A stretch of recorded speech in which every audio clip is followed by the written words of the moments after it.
अल्हम्दुलिल्लाह रब्बिल आलमीन वस्सलातु वस्सलामु अलैका या सफ़्वतल अंबिया'i वल मुरसलीन अम्मा बअद फ़अऊज़ु बिल्लाहि मिनश शैतानिर रजीम बिस्मिल्लाहिर रहमानिर रहीम क़ाल अल्लाहु तबारक व तआला फ़िल क़ुरआनिल करीम अऊज़ु बिल्लाहि मिनश शैतानिर रजीम बिस्मिल्लाहिर रहमानिर रहीम इन्नस्सलाता तन्हा अनिल फ़हशाइ वल मुनकर वक़ाल अल्लाहु तबारक व तआला फ़िल क़ुरआनिल करीम या अय्युहल्लज़ीना आमनुत्तक़ुल्लाह वकूनू मअस्सादिक़ीन वक़ाल हबीबुहुल मुस्तफ़ा अल मुज्तबा सल्लल्लाहु अलैहि व आलिहि वसल्लम मन लम तन्हहु सलातुहु अनिल फ़हशाइ वल मुनकर फ़ला सलात लह। सदक़ल्लाहुल अज़ीम व बल्लग़ना रसूलुहुन नबियुल करीम वक़द सदक़्ता अंत या सय्यदी या सय्यदी या सय्यदी या मक्की या मदनी या अरबी या क़ुरशी या हाशिमी व या सय्यदना या सय्यदना या सय्यदना या हबीबना या तबीबना या हबीबुल मुस्तफ़ा अल मुज्तबा सल्लल्लाहु अलैहि व आलिहि वसल्लम। लायक सद एहतराम उलमाए किराम, मशाइख़ इज़ाम,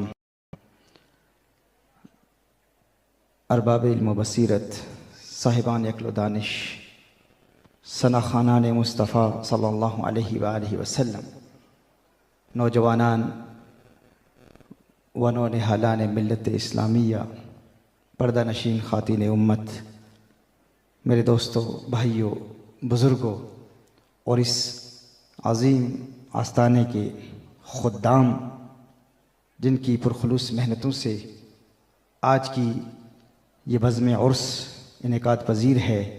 अस्सलामु अलैकुम व रहमतुल्लाहि व बरकातुहू।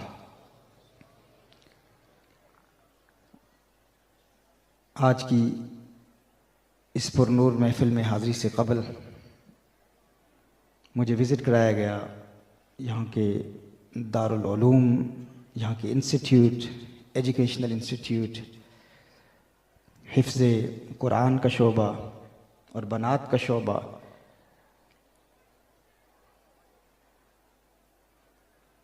तदरीसी काम जो यहाँ हो रहा है, तुल्लाबुल इल्म की ज़ियारत का शर्फ़ हासिल हुआ, उलमा की ज़ियारत का शर्फ़ हासिल हुआ। ये देखकर बहुत खुशी हुई कि ऐसे दूर दराज इलाके में, देहात में इस अज़ीम पैमाने पर नबी करीम सल्लल्लाहु अलैहि व आलिहि वसल्लम से मोहब्बत करने वाले आशिकान मुस्तफ़ा सल्लल्लाहु अलैहि व आलिहि वसल्लम नबी करीम सल्लल्लाहु अलैहि व आलिहि वसल्लम के उलूम पढ़ा रहे हैं। अल्लाह जल्ला व अला इस अज़ीम आस्ताने के ख़ुद्दाम की इस काविश को अपनी बारगाह में कबूल फ़रमाए। अभी जब यहाँ मैं आ रहा था तो बरतानिया से मुझे मैसेजेस आ रहे हैं कि शायद आप को तफ़सीली तारुफ़ नहीं है, ये वो आस्ताना है जहाँ के शेख़ मोहतरम हज़रत शेख़ तरीक़त हैदर शाह रहमहुल्लाह ने यहाँ से बरतानिया में अज़ीम आलम इस्लाम के मुनाज़िर अल्लामा ज़ियाउल्लाह क़ादरी साहिब, अल्लामा खुदा बख्श क़ादरी साहिब रहमहुल्लाह जैसे अज़ीम उलूम और फ़नून के माहिरीन को यहाँ से भेजा। और चूँकि पहली हाज़री है, तफ़सीली तारुफ़ तो नहीं था, लेकिन जब वहाँ से पैगामात आए, बल्कि मुहद्दिस सियालकोटी आले रहमा के आस्ताने के साहबज़ादगान ने बरतानिया से रब्ता किया और फिर यहाँ आकर जनाब साजिद कासमी साहिब और जनाब अमानत अली साहिब इनकी काविशों को देखा। अल्लाह जल्ला व अला इन सब की मेहनतों को अपनी बारगाह में कबूल फ़रमाए। मेरी दुकान पे रोशन न सही किन दिल ने, जानते हैं मेरी सनत के ख़रीदार मुझे। पूरी दुनिया में चर्चा है, पूरी दुनिया में ये पैगाम फैल रहा है। अल्लाह ताला हम सबको इखलास अता फ़रमाए।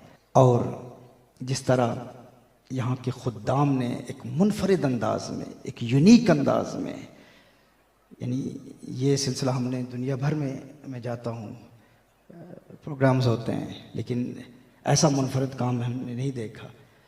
ना वो मोरूसी निज़ाम है जिसकी वजह से अक्सर आस्तानों पर तनकीद की जाती है। ख़ुद्दाम हैं, मुरीदीन हैं जो इस पूरे निज़ाम को इखलास के साथ चला रहे हैं। और ये बहुत बड़ा काम है, बहुत मुनफरिद काम है। अल्लाह जल्ला वाला आपको इत्तिहाद अता फरमाए, इत्तिफाक अता फरमाए और इसी इत्तिहाद और इत्तिफाक के साथ इस सिलसिले को जारी रखने की तौफीक अता फरमाए।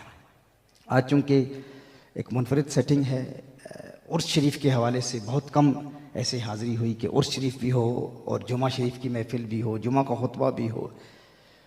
तो इस मुनासबत से कुरान करीम की एक आया मुबारक का इंतखाब इसलिए किया है क्योंकि ये वो आस्ताने होते हैं जहाँ से न सिर्फ शान औलिया और अक़ायद अहले सुन्नत व जमात का पैगाम फैलाया जाता है बल्कि साथ साथ रूहानी तरबियत भी की जाती है। तो अभी चूँकि हम कुछ देर के बाद नमाज अदा करेंगे तो कुछ बातें हम नमाज के हवाले से सीख लेते हैं। अल्लाह जल्ला वाला कुरान करीम में इरशाद फरमाता है कि नमाज बुराइयों से बचाती है। लेकिन क्या वजह है कि हमारे बहुत सारे ऐसे दोस्त देखते हैं, वो कहते हैं कि हमारे बाबा जी दादा हुजूर एक अरसे से नमाज पढ़ रहे हैं लेकिन वो फिर भी गुनाह कर रहे हैं, वालिद साहब झूठ बोलते हैं, बहुत सारे ऐसे गुनाह हो जाते हैं, नौजवान किया बुजुर्ग किया, गुफ्तगू में तलखी होती है, बदनिगाही होती है, गीबत करते हैं। तो क्या वजह है कि इतनी इस्तिकामत से नमाज पढ़ रहे हैं लेकिन फिर भी गुनाहों का सिलसिला जारी है, जबकि अल्लाह जल्ला वाला कुरान में इरशाद फरमाता है कि ये नमाज गुनाहों से बचा लेती है, नमाज हिफाजत करती है। इनकी नमाज क्यों नहीं बचाती? 50-50 साल हो गए नमाज पढ़ रहे हैं, एक अरसे से नमाजें अदा हो रही हैं। तो अल्लाह जल्ला वाला का कलाम, उसमें तो झूठ का इम्कान भी नहीं है। जब अल्लाह इरशाद फरमा रहा है कि नमाज गुनाहों से बचाती है, बुराइयों से बचाती है, तो हमारी नमाज हमें क्यों नहीं बचाती? इसलिए क्योंकि नमाज की दो फॉर्म्स होती हैं, एक फिज़िकल फॉर्म, एक स्पिरिचुअल फॉर्म। एक नमाज का जिस्म है और एक नमाज की रूह है। जो नमाज के जिस्म और रूह के मजमूए के साथ नमाज को कायम करता है उसकी नमाज उसे हर बुराई से बचाती है। नमाज कायम करने और नमाज अदा करने में बहुत बड़ा फ़र्क है। एक होता है नमाज अदा करना, एक होता है नमाज कायम करना। अल्लाह जल्ला वाला ने कुरान करीम में जहाँ भी मोमिनीन के हवाले से नमाज का जिक्र किया तो युकीमुनस्सलाता, मुकीम फरमाया, युकीमुनस्सलाता फरमाया, वो नमाज कायम करते हैं, ये नहीं फरमाया अदा करते हैं। क्योंकि जो अल्लाह के वली होते हैं, अल्लाह वाले होते हैं, अल्लाह के प्यारे होते हैं, वो फ़कत फॉर्मेलिटी के तौर पर नमाज अदा नहीं करते, वो नमाज कायम करने वाले होते हैं। और जो नमाज कायम करने का प्रैक्टिकल मेथड सीख ले, अमली तरीका सीख ले, उसकी नमाज न सिर्फ उसे गुनाहों से बचाती है बल्कि उसकी नमाज उसे उसके दुश्मनों के हमलों से भी बचाती है। वो नमाज खुद उसकी बॉडीगार्ड बन जाती है, एक मुहाफिज बन जाती है, उसकी हिफाजत करती है। वो नमाज कैसी है? ये दो चीज़ों का मजमुआ है। आज जुमा की नमाज हम इंशाअल्लाह इसी तरह ही कायम करेंगे। चंद निकात हैं इंशाअल्लाह, अगर ये जहन नशीन हो जाएं तो नमाज से प्यार हो जाएगा, ऐसा प्यार हो जाएगा। वहाँ बरतानिया में ऐसे बेशुमार लोग हैं, ऐसे गैर मुस्लिम थे जिन्होंने इस्लाम कबूल किया। इस्लाम कबूल करने के बाद नमाज अदा करना और नमाज को हकीकतन कायम करने का ऐसा तरीका सीख लिया कि वो कहते हैं कि अब सुबह के वक्त किसी को अलार्म क्लॉक ऑन करने की ज़रूरत नहीं होती कि अलार्म क्लॉक ऑन होगा तो वो अलार्म बजेगा तो हमारी आंख खुलेगी, या कोई अपने फैमिली मेंबर को कहे कि तू मुझे फ़ोन कर देना, या माँ से कहे कि दरवाजे पर दस्तक देना कि मेरी आंख नहीं खुलती। कहा कोई लाशऊरी कुव्वत है जो फजर के वक्त हमें बेदार कर देती है। क्यों? क्योंकि फिर जब इंसान को नमाज से प्यार हो जाता है ना तो फिर नमाज को नमाजी से प्यार हो जाता है। एक तो होता है इंसान नमाज मिस करे, एक वक्त आता है कि नमाज नमाजी को मिस करती है, आ बेदार हो और मुझे अदा कर, मुझे कायम कर। तो उस नमाज को कायम करने का तरीका क्या है? पहले नमाज का जिस्म है। नमाज का जिस्म क्या है कि नमाज के अहकाम किसी आलिम से, कारी साहब से बाकायदा सीखे जाएं। बुनियादी अहकाम, बेसिक बुनियादी मखारिज सीख लिए जाएं कुरान करीम की आयात के जो हम नमाज में पढ़ते हैं। उसका फ़ायदा क्या होगा कि नमाज का जिस्म कायम होगा। मिसाल के तौर पर, आम तौर पर किसी से कहते हैं हम, आपका क्या हाल है? वो कहते हैं अल्हम्दुलिल्लाह मैं तो ठीक हूँ। अब अल्हम्दुलिल्लाह का मतलब क्या है? अल्हम्दुलिल्लाह का एक लुग़वी, एक लिंग्विस्टिक माना मौत है। हम कहना ये चाह रहे हैं तमाम तारीफ़ें अल्लाह के लिए हैं, और अलियाज़ुबिल्लाह अल्हम्दुलिल्लाह कह के हमने ये कह दिया कि मौत अल्लाह के लिए है। अल्हम्दुलिल्लाह और अल्हम्दुलिल्लाह में ज़मीन और आसमान का फ़र्क है। अल्हम्दुलिल्लाह का माना है तमाम तारीफ़ें अल्लाह के लिए हैं, और अल्हम्दुलिल्लाह का माना है एक माना मौत अल्लाह के लिए है। तो जो शख्स नमाज में अल्हम्दुलिल्लाह रब्बिल आलमीन पढ़ रहा है, उसकी नमाज का तो जिस्म भी नहीं है, चाहे जाए कि नमाज की रूह मौजूद हो। ये मैंने एक मिसाल पेश की है। एक मुद्दत से हम नमाज पढ़ रहे हैं, लेकिन इतना वक्त नहीं मिलता कि किसी कारी साहब के साथ बैठकर कि हमारे बुनियादी मखारिज ही दुरुस्त करा दें। और हमारे बुजुर्ग ये ना कहें कि अब तो दांत ही नहीं रहे, अब जुबान कौन से दांतों के नीचे रखनी है, हमारे लिए नामुमकिन है, अब हम क्यों सीखें किसी के पास जाके। हम तो अपने इलाके के बहुत बड़े मालदार शख्सियत हैं, फलां वडेरों से हमारा ताल्लुक़ है, मैं बड़ा सियासतदान हूँ, बड़ा मालदार, अब मैं इलाके के कारी साहब के पास जाके ज़ानुए तलम्मुज़ तय करूँ, ये नहीं हो सकता। तो याद रखें, अगर हकीकतन नमाज कायम करने वाले बनना चाहते हैं और चाहते हैं कि अल्लाह की बारगाह में हमारी नमाज कबूल हो, तो ये बुनियादी काम हमें करना है। दुनिया के लिए हम बहुत कुछ कर लेते हैं, लेकिन आखिरत के लिए कम से कम हमें नमाज का तरीका तो सीखना है। इसके अलावा नमाज के फ़िक़्ह के बुनियादी मसाइल सीखना ज़रूरी है। ये नमाज का जिस्म है। नमाज की रूह क्या है, यानी नमाज का जिस्म क्या है? नबी करीम सल्लल्लाहु ताला अलैहि वसल्लम की सुन्नत के मुताबिक नमाज कायम करना। नमाज यूँ पढ़ें कि हुजूर अकरम सल्लल्लाहु अलैहि वसल्लम के बताए गए अहकाम के मुताबिक हो, अहकाम के ख़िलाफ़ ना हो। बेसिक बुनियादी तजवीद सीख लें, किसी कारी साहब के साथ बैठकर, किसी आलिम साहब के पास बैठकर नमाज के बुनियादी मसाइल सीख लें। ये नमाज का जिस्म है और उन पर अमल करें तो नमाज का जिस्म मौजूद होगा। नमाज की रूह क्या है? नमाज की रूह ये है कि इब्तिदा से लेकर इंतहा तक, शुरू से लेकर आखिर तक मुकम्मल यकसुई के साथ, मुकम्मल इन्हिमा के कल्ब के साथ, मुकम्मल तवज्जो के साथ नमाज अदा की जाए, नमाज कायम की जाए। यानी दुनिया के ख्यालात से अपने जहन को पाक करके नमाज पढ़ेंगे तो वो नमाज की रूह है। इन दोनों के मजमूए के साथ जो शख्स नमाज कायम करता है, वो नमाज उसे गुनाहों से बचा लेती है। अब नमाज की रूह तक रसाई हासिल करने का तरीका क्या है? पहला अमल, नमाज का तर्जुमा याद कर लें। ये इतना अहम है। हम अल्लाह जल्ला वाला को राज़ी करना चाह रहे हैं। किसी दुनियादार, किसी बड़ी सेलिब्रिटी को, किसी बादशाह को खुश करने के लिए आप जाते हैं, किसी वज़ीर आज़म को खुश करने के लिए आप जाते हैं, किसी मारूफ शख्सियत को खुश करने के लिए आप जाते हैं, तो आप उसके टाइटल्स याद करते हैं, उसका नाम याद करते हैं, उसका मकाम याद करते हैं, उसके अलकाबात याद करते हैं, इसका ये नाम है, इसका ये टाइटल है, इसका ये मकाम है, और फिर उसकी तारीफ़ में जुमले लिख के जाते हैं। आपके पास जुमले लिखे हुए हों या आपको अज़बर हों, आपने ज़ुबानी याद कर लिए जुमले कि मैं फ़लाँ बड़ी मुक़्तदर शख्सियत को खुश करने के लिए जा रहा हूँ, उसे राज़ी करने के लिए जा रहा हूँ। आपको उससे कोई काम है, लेकिन वो भी जानता है आपने ये जुमले किसी ऐसी ज़ुबान में याद किए, ऐसी ज़ुबान में आपने उन जुमलों को अपने जहन में महफूज कर लिया जो ज़ुबान आपको ख़ुद भी नहीं आती। तो क्या वो बादशाह मुतासिर होगा?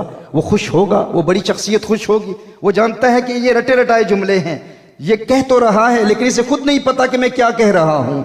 40 साल हो गए, 50 साल बीत गए, दाढ़ियाँ सफ़ेद हो गई, अत्तहियातु लिल्लाहि वस्सलावातु पढ़ रहे हैं। खल्लाक़े कायनात, परवरदिगार आलम, सारी दुनिया का खालिक, वो सारी दुनिया को बनाने वाला, वो बादशाहों का बादशाह, उससे बड़ी ताकत किसी की नहीं। दुनियादार को खुश करने के लिए जाएं तो उसके अलकाबात याद करें, किसी दूसरी ज़ुबान में याद करके उसके सामने बयान करें। वो कभी खुश नहीं होगा अगर उसे पता है कि आपको भी नहीं पता कि आप उसके मुतल्लिक क्या कह रहे हैं। लेकिन अल्लाह को खुश करने के लिए हम जा रहे हैं, लेकिन हमें पता ही नहीं कि अल्लाहुम्मा इन्ना नस्तईनु का मतलब क्या है, हमें पता ही नहीं अल्हम्दुलिल्लाहि रब्बिल आलमीन का मतलब क्या है, हमें इल्म ही नहीं अत्तहियातु लिल्लाहि वस्सलावातु का मतलब क्या है। नमाज का मतलब तो यह है कि अल्लाह से राज़ो नियाज की बातें करें, लेकिन अल्लाह से बातें कर रहे हैं, खुद पता ही नहीं है कि कह क्या रहे हैं।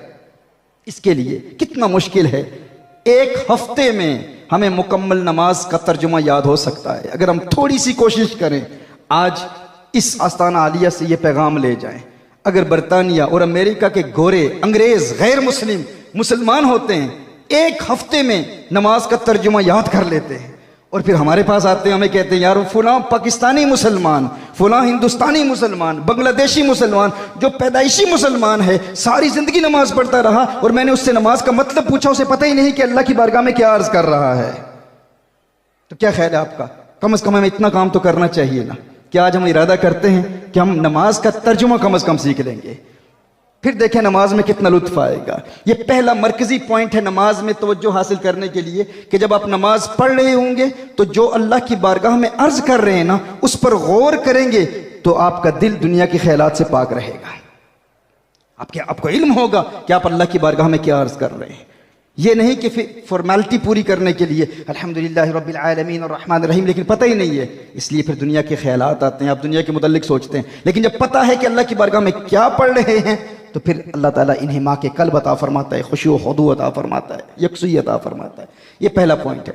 दूसरा पॉइंट, नमाज पढ़ने से कबल, ये आज हमने करना है, तर्जुमा तो आइंदा हफ्ता इंशाअल्लाह ताला आप याद करके आएंगे और नमाज कायम करेंगे इंशाअल्लाह। लेकिन एक काम आज करने का ये है कि नमाज पढ़ने से पहले अपने आप को इस बात पर आमादा करना कि ये मेरी जिंदगी की आखिरी नमाज है, ये आखिरी मौका है अल्लाह से राज़ो नियाज की बातें करने का। नबी करीम सल्लल्लाहु अलैहि वसल्लम की अहादीस की रोशनी में ये सारा कलाम पेश कर रहा हूँ। हुजूर अकरम सल्लल्लाहु अलैहि वसल्लम ने इरशाद फरमाया, जब भी नमाज पढ़ो तो यूं नमाज पढ़ो गोया कि तुम्हारी जिंदगी की आखिरी नमाज है।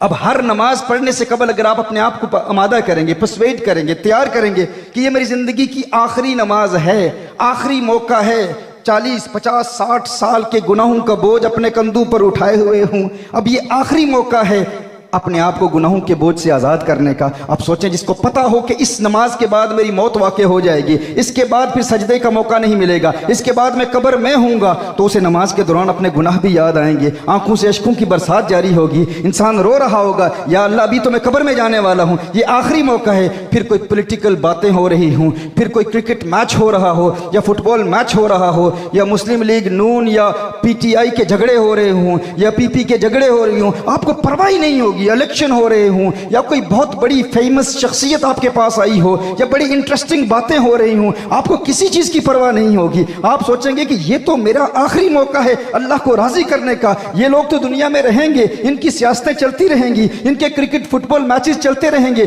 दुनिया के मामला चलते रहेंगे, ये कारोबार करते रहेंगे, पैसे कमाते रहेंगे, लेकिन मेरे लिए ये आखिरी मौका है अपने रब को राजी करने का। जिसने अपने आप को तैयार कर लिया, आमादा कर लिया कि आज ये जुमा की नमाज मेरी आखिरी नमाज है, आज आखिरी मौका है अल्लाह से राज़ो नियाज की बातें करने का, फिर आप सोच सकते हैं कि उसकी नमाज में किस कदर खुशी व खुदू पैदा होगा।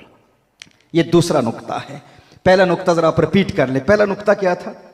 सारे जरा बुलंद आवाज में कहे, नमाज का तर्जुमा याद करना है। और दूसरा, मेरी जिंदगी की आखिरी नमाज है। नमाज से कबल अपने आप से बात करना और दौरान नमाज जो ही दुनिया का ख्याल आए फौरन अपने आप को याद दिलाना क्या कर रहा है, ये आखिरी नमाज है। तीसरा नुक्ता, ये तसव्वुर करें कि आसमान से मलाइका नाजिल हो रहे हैं मेरी इस नमाज की वजह से और मेरे इर्द गिर्द गर्दिश कर रहे हैं। मेरे पाँव, टांगों, मेरे पेट, मेरे सीने, मेरे सर, चेहरे के इर्द गिर्द यूं फरिश्ते गर्दिश कर रहे हैं और आसमान तक ये फरिश्ते हैं। क्योंकि जब नमाजी नमाज कायम करता है तो उसकी नमाज की वजह से आसमान से फरिश्तों का नुज़ूल होता है। उस वक्त जो ही दुनिया का ख्याल आएगा, किसी दुनियावी मामले का ख्याल आएगा, तो फौरन इंसान कहेगा, है नादान इंसान, तू क्या कर रहे, तू देखता नहीं है तेरी इस नमाज की बरकत से अल्लाह ताला के मलाइका आ रहे हैं और तू दुनिया के बारे में सोच रहा है। ये तीसरा पॉइंट है, उन मलाइका का तसव्वुर करना। मलाइका की इबादत नहीं करेगा इंसान, इबादत तो अल्लाह की है, लेकिन अल्लाह की बारगाह में शुक्र बजा लाएगा कि इस नमाज की बरकत से इन मलाइका का नुज़ूल हो रहा है। ये नमाज में कंसंट्रेशन हासिल करने का तीसरा नुक्ता है।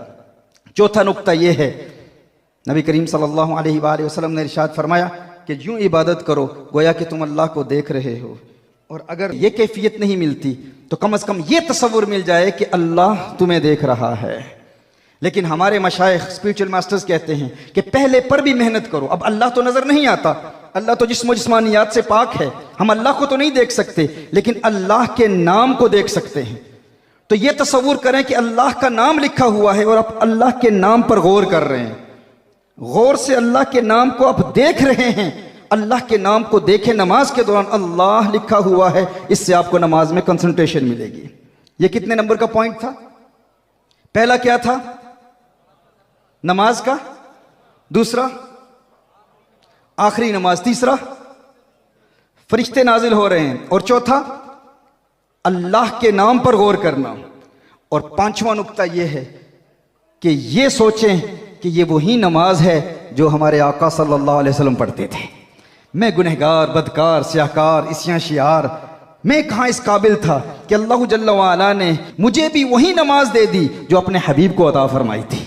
यानी जिस तरह हुजूर अकरम सल्लल्लाहु अलैहि वसल्लम रुकू करते थे, मैं भी उसी तरह रुकू कर रहा हूँ। हुजूर का कौमा याद करें, हुजूर के सजदे को याद करें, हुजूर की आखिरी बैठना याद करें, और फिर चश्मे तसव्वुर से तखय्युल बांधें कि हुजूर अकरम सल्लल्लाहु अलैहि वसल्लम जब सजदे में थे, जब रुकू में होते थे तो हुजूर की जुल्फ़ें कैसी लगती थीं। हुजूर अकरम सल्लल्लाहु अलैहि वसल्लम जब सजदे में थे तो हुजूर के सजदे की कैफियत कैसी थी। हुजूर अकरम सल्लल्लाहु अलैहि वसल्लम जब किरात करते थे तो हुजूर की किरात कैसे थी। हुजूर अकरम सल्लल्लाहु अलैहि वसल्लम ने खुद इरशाद फरमाया, सल्लु कमा रअयतुमूनी उसल्ली, नमाज यूं पढ़ो गोया कि तुम मुझे नमाज पढ़ता हुआ देख रहे हो।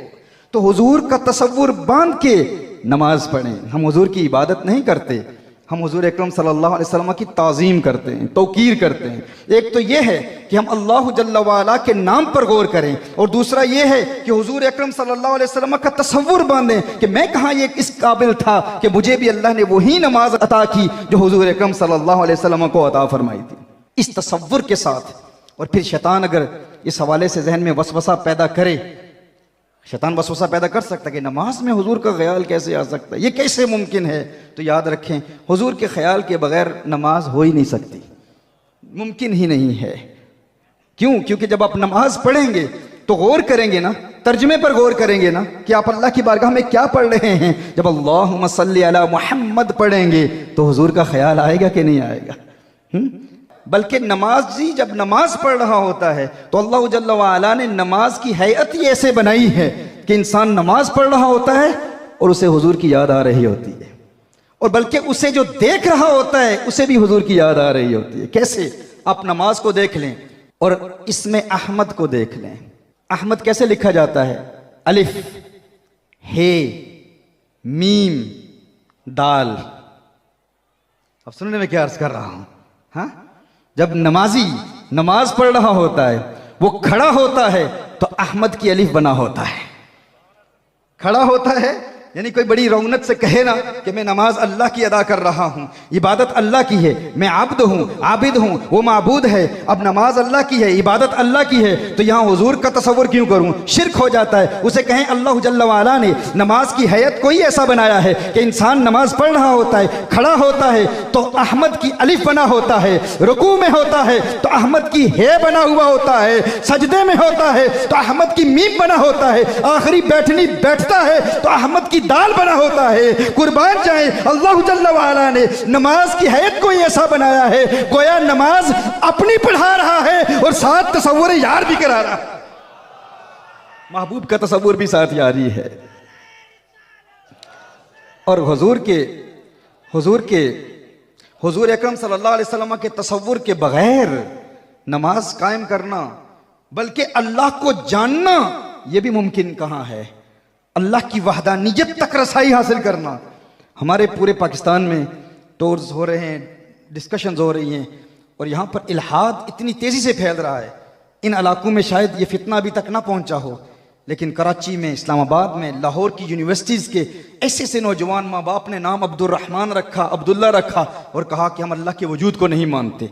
अल्लाह है तो दिखाओ कहाँ है, नजर नहीं आता, हम उसी को मानेंगे जो नजर आएगा। तुम कहते हो शहरक से ज्यादा करीब है, अगर शहरक से ज्यादा करीब है तो जो करीब होता है वो नजर आता है, हमें नजर क्यों नहीं आता? एक जवाब अहले इश्क की तरफ से, गायत कुर्ब गायत खिफा का सबब होती है। ये जो मैंने कहा ना, एक तो है अल्लाह के नाम पर गौर करें, हाँ, और दूसरा ये है कि नबी करीम सल्लल्लाहु अलैहि वसल्लम का तसव्वुर बांध के नमाज पढ़ें तो नमाज से प्यार हो जाएगा, और नमाज को फिर नमाजी से प्यार हो जाएगा। ये बात कि अगर अल्लाह शहरक से भी ज्यादा करीब है तो जो चीज करीब होती है वो नजर आती है, दिखाओगे तो मानेंगे। पहले एथियस्ट के साथ हमारा मुकाबला होता था बरतानिया में, मुल्हिदीन के साथ, अमेरिका में, यूरोपियन कंट्रीज में, लेकिन अब बहुत अफसोस होता है कि ये फितना यहाँ की यूनिवर्सिटीज और कॉलेजेस में इस तेजी से फैल रहा है कि पाकिस्तान में पैदा होने वाला नौजवान बड़ी रौनक और तकब्बुर से कहता है कि मैं अल्लाह को नहीं मानता, अलियाज़ु बिल्लाह। और फिर मिशनरीज यहां पर काम कर रही हैं, सीक्रेट सोसाइटीज बनी हुई हैं, वहां पर शैतान की पूजा की जा रही है। क्यों? क्योंकि हम हुजूर से दूर हो गए हैं। कहा जाता है अगर अल्लाह है तो दिखाओ। तो एक कानून याद रखें, गायत कुर्ब गायत खिफा का सबब होती है। जो चीज इंसान से जितनी करीब हो ना, उतनी ही उसकी निगाहों से ओझल होती चली जाती है। मेरी ये उंगली में से देख रहा हूं, अब आंखों से दूर है तो नजर आ रही है, और करीब आई कम नजर आ रही है, अब और करीब आई अब नजर नहीं आ रही, यहां तो बिल्कुल नजर नहीं आ रही। यानी जो चीज इंसान से जितनी करीब होती है उतनी ही उसकी निगाहों से ओझल होती चली जाती है। जिस तरह इंसान की अपनी आंखें हैं, आंखें आपके माथे के साथ मुत्तसिल हैं। क्या आप अपनी आंखों को देख सकते हैं? क्या किसी ने अपनी आंखों को कभी देखा है? नहीं देखा। तो क्यों अपनी आंखों के वजूद को हम मानते हैं? अपनी आंखों से इंसान अपनी आंखों को नहीं देख सकता। क्या कभी किसी ने देखा है? नहीं देखा। तो आंखों के वजूद को क्यों मानते हो कि आंखें हैं? कहा हमने तो नहीं देखा, लेकिन किसी देखने वाले ने बताया तेरी आंखें हैं तो हमने मान लिया। किसी देखने वाले ने बताया, किसी अहले नजर ने बताया तेरी नजर है, तेरी आंखें हैं, तो हमने मान लिया कि आंखें हैं। तो उससे यह सवाल कीजिए कि जिस देखने वाले ने तेरी आंखों को देखकर बताया तेरी आंखें हैं, बता उसने तेरी आंखों को अपनी किन आंखों से देखा था? मैं चेहरों के तहरीरें पढ़ा करता हूं। अगर अहले इश्क की मजलिस में कोई बासी चेहरा ले बैठा हो तो फिर मेरा मूड बदल जाता है, क्योंकि अहले मोहब्बत के चेहरे ताज़ा होते हैं। जब हुजूर की शान सुनते हैं तो उनके लबों पर तबस्सुम की खिलखिलाहट बता देती है कि हुजूर के आशिक हैं, हुजूर से मोहब्बत करने वाले हैं। कुछ ऐसे होते हैं जो ऐसे जुमले सुनते हैं ना तो उनके कलेजे में दरार आ जाती है, और कुछ सुनते हैं तो उनके चेहरे पर बहार आ जाती है। तो मैं देखना चाहता हूं दरार वाले बैठे हैं या बहार वाले बैठे हैं? हाँ, बहार वाले बैठे हैं ना। मैं अर्ज कर रहा था, गायत कुर्ब गायत खिफा का सबब होती है। जो चीज इंसान की आंखों से जितनी करीब होती चली जाती है उतनी ही उसकी निगाहों से ओझल होती चली जाती है, इंसान को नजर नहीं आती। आप अपनी आंखों को देख नहीं सकते, लेकिन आंखों के वजूद को क्यों मानते हो? कहा इसलिए मानते हैं कि किसी आंख वाले ने बताया है तेरी आंखें हैं, तो उससे भी पूछ लेते कि तू बता, जिस आंख वाले ने बताया तेरी आंखें हैं, उसने तेरी आंखों को अपनी किन आंखों से देखा? कहा उसने भी मेरी आंखों को अपनी उन आंखों से देखा जिन आंखों को उसने भी कभी नहीं देखा था। और तूने उस अंधे की बात को तस्लीम करते हुए अपनी आंखों के वजूद को मान लिया कि मेरी आंखें हैं, हालांकि उसने भी कभी अपनी आंखों को देखा नहीं था, उसकी बात मान ली और अल्लाह के वजूद का इनकार कर रहा है क्योंकि अल्लाह नजर नहीं आता। एक शख्स कहता है मैंने अपनी आंखों को देखा है इसलिए मैं अपनी आंखों के वजूद को मानता हूं। अच्छा, तूने अपनी आंखों को कहां देखा? कहा मैंने अपनी आंखों को आईने में देखा है। मैंने अपनी आंखों को कहां देखा है? आईने में देखा है। तो उस आईने में अपनी आंखों को देखने वाले से ये सवाल करें, उसे पूछें जब तूने अपनी आंखों को आईने में देखा था तो बता किन आंखों से देखा था? किन आंखों से देखा था? अगर आईने में अपनी इन आंखों को देखा था तो ये आंखें तो आईने में चली गई थी, किन आंखों से देखा था? देख किस चीज से रहा था? आईने में तो आंखें तेरी मुंतकिल हो चुकी हैं ना, फिर किन आंखों से देख रहा है? और अगर ये आंखें यहां हैं तो फिर देख किस चीज को रहा था? पता चला तूने आईने में अपनी आंखों को नहीं देखा, तूने आईने में अपनी आंखों के पर्दों को देखा है, अपनी आंखों की रिफ्लेक्शन को देखा है, अपनी आंखों की झलक को देखा है। तो मैं ये कहने में हक बजानिब हूं कि वो आंखें जो तेरे जिस्म के करीब हैं उन्हें तू आईने के वसीले के बगैर नहीं देख सकता, तो वो रब जो तेरी शहरक से भी करीब है उसे वसीला मुस्तफा के बगैर कैसे देख सकता है? नाराए तकबीर, नाराए रिसालत, नाराए रिसालत, शान मुस्तफा, मकाम मुस्तफा, गुलामान मुस्तफा, ताजदारे खत्म नबूवत, ताजदारे खत्म नबूवत। तो अल्लाह का कुर्ब हासिल करने के लिए हुजूर का कुर्ब हासिल करना ज़रूरी है, नबी करीम सल्लल्लाहु अलैहि वसल्लम का कुर्ब हासिल करना ज़रूरी है। हुजूर के वसीले के बगैर अल्लाह का कुर्ब हासिल नहीं होता। तो नमाज में ये 5 तसव्वुरात फ़कत बयान किए हैं। नमाज का तर्जुमा भी याद करना है और फिर ये सोचना है कि ये ज़िंदगी की आखिरी नमाज है, और फिर ये अल्लाह के फरिश्तों के नज़ूल का तसव्वुर भी बांधना है, फिर अल्लाह के नाम पर भी गौर करना है। अब अल्लाह तो जिस्मो जिस्मानियात से पाक है, अल्लाह नज़र नहीं आता, अल्लाह को हम देख नहीं सकते, लेकिन हुजूर को तो देख सकते हैं। हुजूर का तसव्वुर बांध के हुजूर की यादों में महव होकर आप नमाज कायम करें, फिर देखें आपको नमाज से कैसे प्यार हो जाता है। फिर फजर के वक्त किसी अलार्म क्लॉक की जरूरत नहीं, कोई गफलत नहीं होगी, कोई सुस्ती नहीं होगी। एक लाशऊरी कुव्वत आकर बेदार करेगी, वो खुद उठाएगी, उठ नमाज कायम कर। ये 5 कम से कम तसव्वुरात जब इनके मजमूए के साथ आप नमाज कायम करेंगे तो एक नमाज का जिस्म है, एक नमाज की रूह है। इन दोनों के मजमूए के साथ अभी आज जब हम जुमा की नमाज पढ़ेंगे तो ये तसव्वुरात हमारे जहन में हों। सबसे पहले अपने आप से कहना है, अगर तर्जुमा नहीं आता, कि ये मेरी ज़िंदगी की आखिरी नमाज है, या अल्लाह तुझसे बातें कर रहा हूँ, इसके बाद शायद मुझे मौका ही न मिले सजदा करने का। माजी के तमाम गुनाहों से तौबा करने के लिए तेरी बारगाह में हाजिर आया हूँ। और फिर अल्लाह के नाम पर तवज्जो करना, ये सोचना कि मलाइका का नुज़ूल हो रहा है। जूं ही शैतान ये ख्याल जहन में लाए दुनिया के मुताल्लिक, बीवी बच्चों के मुताल्लिक, फैमिली के मुताल्लिक, कारोबार के मुताल्लिक, दुनियावी मामलात के मुताल्लिक, फौरन अपने आप को मुतनब्बह करें, अलर्ट करें कि ये तेरी जिंदगी की आखिरी नमाज है। और फिर कहाँ मैं इस काबिल था कि मुझे भी वही रुकू दिया गया जो हुजूर को दिया गया था, मुझे भी वही क़याम दिया गया जो हुजूर को दिया गया था, मुझे भी वही सजदा दिया गया जो हुजूर को दिया गया था। इस तसव्वुर के साथ फिर आखिरी छठा तसव्वुर क्या है कि अपने मुसल्ले को पुल सिरात समझे, कि जिस मुसल्ले पे मैं खड़ा हूँ ये सैयदना अश-शेख शिहाबुद्दीन सोहरवर्दी अलैहि रहमा की तालीमात हैं, मशाइख चिश्त अहले बहिश्त की भी यही तालीमात हैं, और सैयदना शेख अब्दुल कादिर जिलानी रहमहुल्लाह की तालीमात भी यही हैं। इन हिमाक के कल्ब के साथ मुकम्मल यकसुई के साथ नमाज कायम करने का अगर हम तरीका सीख लें तो फिर ये नमाज खुद हमारी मुहाफिज बन जाएगी, हमें प्रोटेक्शन देगी। ये सोचें कि ये मुसल्ला जिस पे मैं खड़ा हूँ ये पुल सिरात है, ये बाल से ज्यादा बारीक है, तलवार से ज्यादा तेज है। अगर यूं ही ख्यालात फिसले तो मैं फिसल कर जहन्नुम में गिर जाऊंगा। मेरे सर के ऊपर मलकुल मौत हैं, आगे काबतुल्लाह का दरवाजा है, काबतुल्लाह के दरवाजे पर गौर करें। और एक वक्त आता है कि इंसान को मारिफत के दरवाजे खुलते हुए नजर आना शुरू हो जाते हैं। इब्तिदा बिगिनर्स के लिए इब्तिदा काबतुल्लाह के दरवाजे से करें, यानी जहां आपका ख्याल जमता है, किसी का ख्याल अल्लाह के नाम पर जमता है तो अल्लाह के नाम पर गौर करें। किसी को सुकून फकत तर्जमे में मिलता है तो तर्जमे में गौर करें। और कोई आशिक मुस्तफ़ा जो फकत तसव्वुर यार में नमाज पढ़ रहा है वो यही अल्लाह का शुक्र अदा करता रहे। ये इब्तिदाई मराहिल हैं। फिर एक मकाम आता है कि फिर दुनिया में जो कुछ भी हो जाए किसी का खौफ आपको नहीं होगा, और फिर वो नमाज आपकी मुहाफिज बन जाएगी, इतनी बड़ी मुहाफिज आपकी बन जाएगी। हज़रत वहाब बिन मुनब्बिह रहमहुल्लाह इरशाद फरमाते हैं कि एक कुल्ली था, वो लोगों का सामान लेता था और किसी जंगल में जाकर उनको कत्ल कर देता था। सामान उठा के ले जाता, जिसका सामान उठा के ले जाता, सामान के बहाने जंगल में जाके उसको कत्ल कर दिया करता था। एक अल्लाह वाले का सामान उठाया, उसे जंगल में ले गया साथ, और उसने देखा वहाँ पर लाशें पड़ी हुई हैं।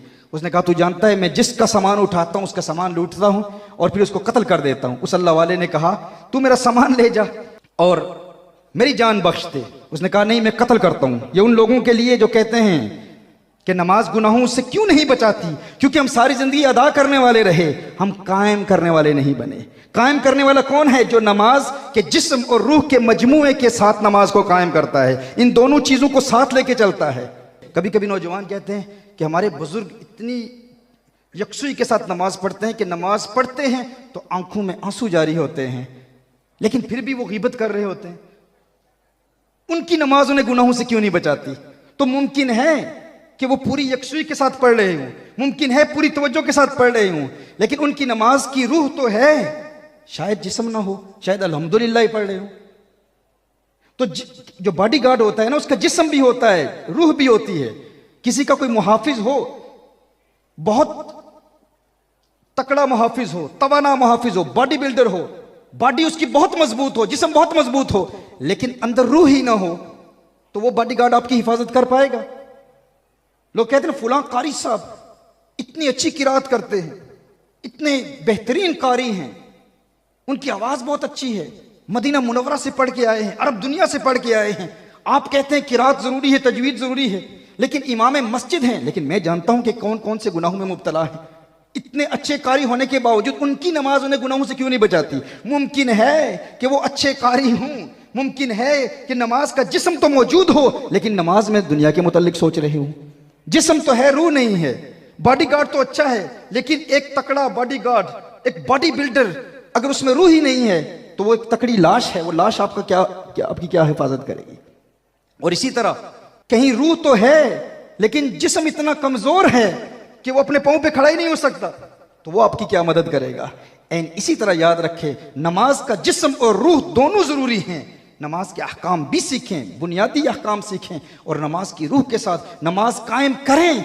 फिर आपको किसी के दरवाजे पर दस्तक देकर भीख मांगने की जरूरत पेश नहीं आएगी, क्योंकि नमाज न सिर्फ आपको गुनाहों से बचाएगी, नमाज आपको आपके दुश्मनों से भी बचाएगी, दुश्मनों के हमलों से बचाएगी। फिर आप मुस्तगनी हो जाएंगे, आपको किसी की जरूरत नहीं पेश आएगी, किसी के दरवाजे पे दस्तक देने की जरूरत पेश नहीं आएगी। आपकी नमाज आपकी खुद मुहाफिज बन जाएगी, लेकिन नमाज कायम करने वाले बने। तो वो कुल्ली उस शख्स को ले गया, उसने कहा मैं तो तुझे कत्ल करूंगा, सामान भी लूटूंगा, तुझे कत्ल करूंगा। उसने कहा ठीक है, फिर मुझे 2 रकअत पढ़ने दे, मैं नमाज कायम करने वाला हूं। उसने कहा ठीक है, तू नमाज पढ़ ले।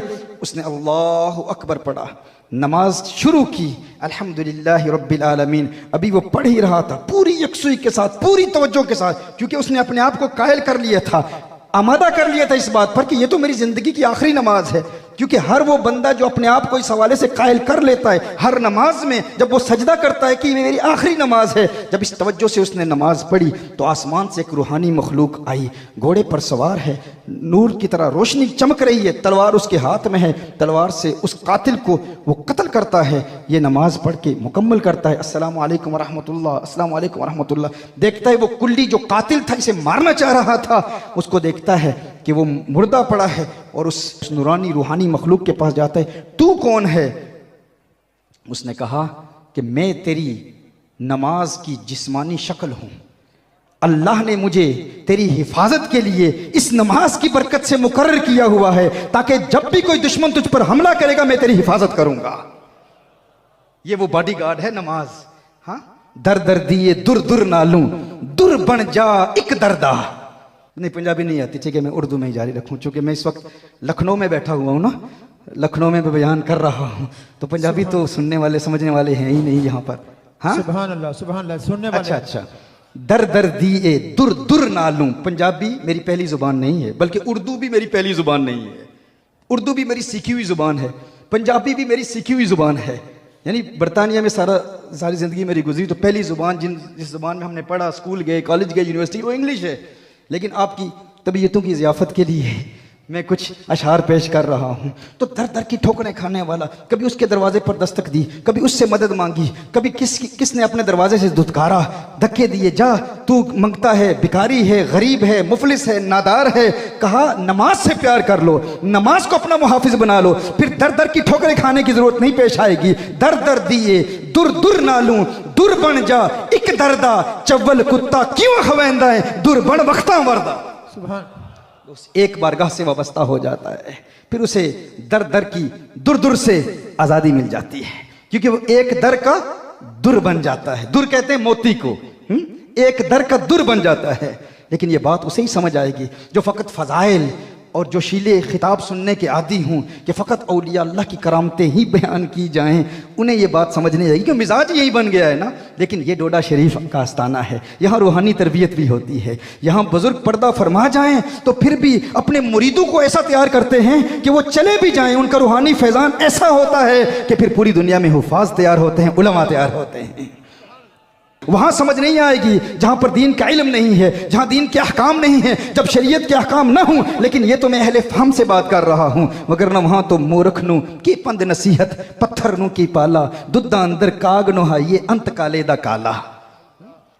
दूध के अंदर कव्वे को इस नीयत से डाल दें कि उसका रंग बदल जाएगा, वो तो काले का काला ही रहेगा, वो नहीं बदलेगा। लेकिन वो जो अहले दिल की महफिल में आता है, अहले नजर की महफिल में आता है, वो न सिर्फ सीखता है, न सिर्फ सुनता है, बल्कि अमल करने के इरादा करके यहां से उठेगा कि आज हम नमाज जुमा पढ़ेंगे तो इस तवज्जो से पढ़ेंगे, इस यकसुई से पढ़ेंगे, और इंशाअल्लाह फिर नमाज से हमें प्यार हो जाएगा। और यही वो नमाज का प्यार है जो इंसान को फिर तकवा की राहों पर गामजन करता है। नमाज इंसान को मुत्तकी बनाती है, नमाज इंसान की हिफाजत करती है। अल्लाह ने इरशाद फरमाया, ए ईमान वालो तकवा इख्तियार करो और अल्लाह वालों की संगत इख्तियार करो, वकूनु मास्सादिकीन। तकवा का सिला अरबी जुबान में अगर अल्लाह हो तो इसका मतलब होता है डरना, और अगर गैरुल्लाह हो तो इसका मतलब है बचना। यानी अगर कहा जाए ना अल्लाह का तकवा इख्तियार करो तो इसका मतलब होता है अल्लाह से डरो, और अगर इसका सिला गैरुल्लाह हो, अल्लाह का गैर हो, तो इसका मतलब है बचो। अल्लाह से डरो और गैरुल्लाह से बचो। अल्लाह से डरना तकवा है और गैरुल्लाह से बचना तकवा है। लेकिन इसके फौरन बाद अल्लाह इरशाद फरमाता है वकूनु मास सादिकीन, और अल्लाह वालों का कुर्ब इख्तियार कर लो। अल्लाह खुद फरमा रहा है कि अल्लाह से डरो और गैरों से बचो, और फिर खुद फरमा रहा है सादिकीन का कुर्ब इख्तियार करो, अल्लाह के वलियों का कुर्ब इख्तियार करो। तो यहां तारुज नहीं है, कंट्रडिक्शन नहीं है। जाहिरी तौर पर तो तारुज लग रहा है। अगर कोई कुरान का तालिब इल्म कुरान करीम की दीगर आयात की रोशनी में इस नतीजे पर पहुंचे कि तकवा कहते ही इसे हैं अल्लाह से डरो गैरों से बचो, फिर अल्लाह फरमा रहा है कि मेरे वलियों का कुर्ब इख्तियार करो, तो क्या वली ये अल्लाह है? अल्लाह नहीं है। अगरचे ये अल्लाह नहीं है, अल्लाह के बंदे हैं, अल्लाह माबूद है, वो खालिक है, ये मखलूक हैं, ये अल्लाह तो नहीं, ये अल्लाह के बंदे हैं, अल्लाह के इबाद हैं, लेकिन ये वो गैर नहीं जो अल्लाह की गुस्ताखी करते हैं, अल्लाह के महबूब की गुस्ताखी करते हैं। गैरुल्लाह और होते हैं, औलियाउल्लाह और होते हैं। ये अल्लाह के प्यारे हैं, इनका कुर्ब इख्तियार करो। इनका कुर्ब तुम्हें फिर तकवा की राहों पर गामजन करेगा, तकवा पर इस्तिकामत अता फरमाएगा, ईमान पर इस्तिकामत अता फरमाएगा। तो एक तो यह है कि नमाज का प्यार, और फिर नमाज पढ़नी है तो अल्लाह वालों के करीब रह के पढ़नी है, अल्लाह वालों का कुर्ब इख्तियार करके पढ़नी है। इसका फायदा क्या होगा? अल्लाह जल्ला वाला आपको तकवा में इस्तिकामत देगा, और यही वो मुत्तकी हैं। देखें अल्लाह कुरान में इरशाद फरमाता है, ये आया हमने बार बार पढ़ी ना, अला इन्ना औलिया अल्लाह ला खौफुन अलैहिम वला हुम यहज़नून। अल्लाह के वली डरते नहीं हैं, डर से पाक हैं। यहां खुद अल्लाह इरशाद फरमा रहा है अल्लाह से डरो, और इसी आया में फरमाया अल्लज़ीना आमनू व कानू यत्तकून, कि ये वो ईमान वाले हैं जो तकवे वाले हैं, डरने वाले हैं। और उधर अल्लाह इरशाद फरमा रहा है वली डरते नहीं, फरमाया वलियों को किसी का डर नहीं, खौफ नहीं, फिर खुद फरमा रहा है डरते भी हैं। इसी आया में अला इन्ना औलिया अल्लाह ला खौफुन अलैहिम वला हुम यहज़नून।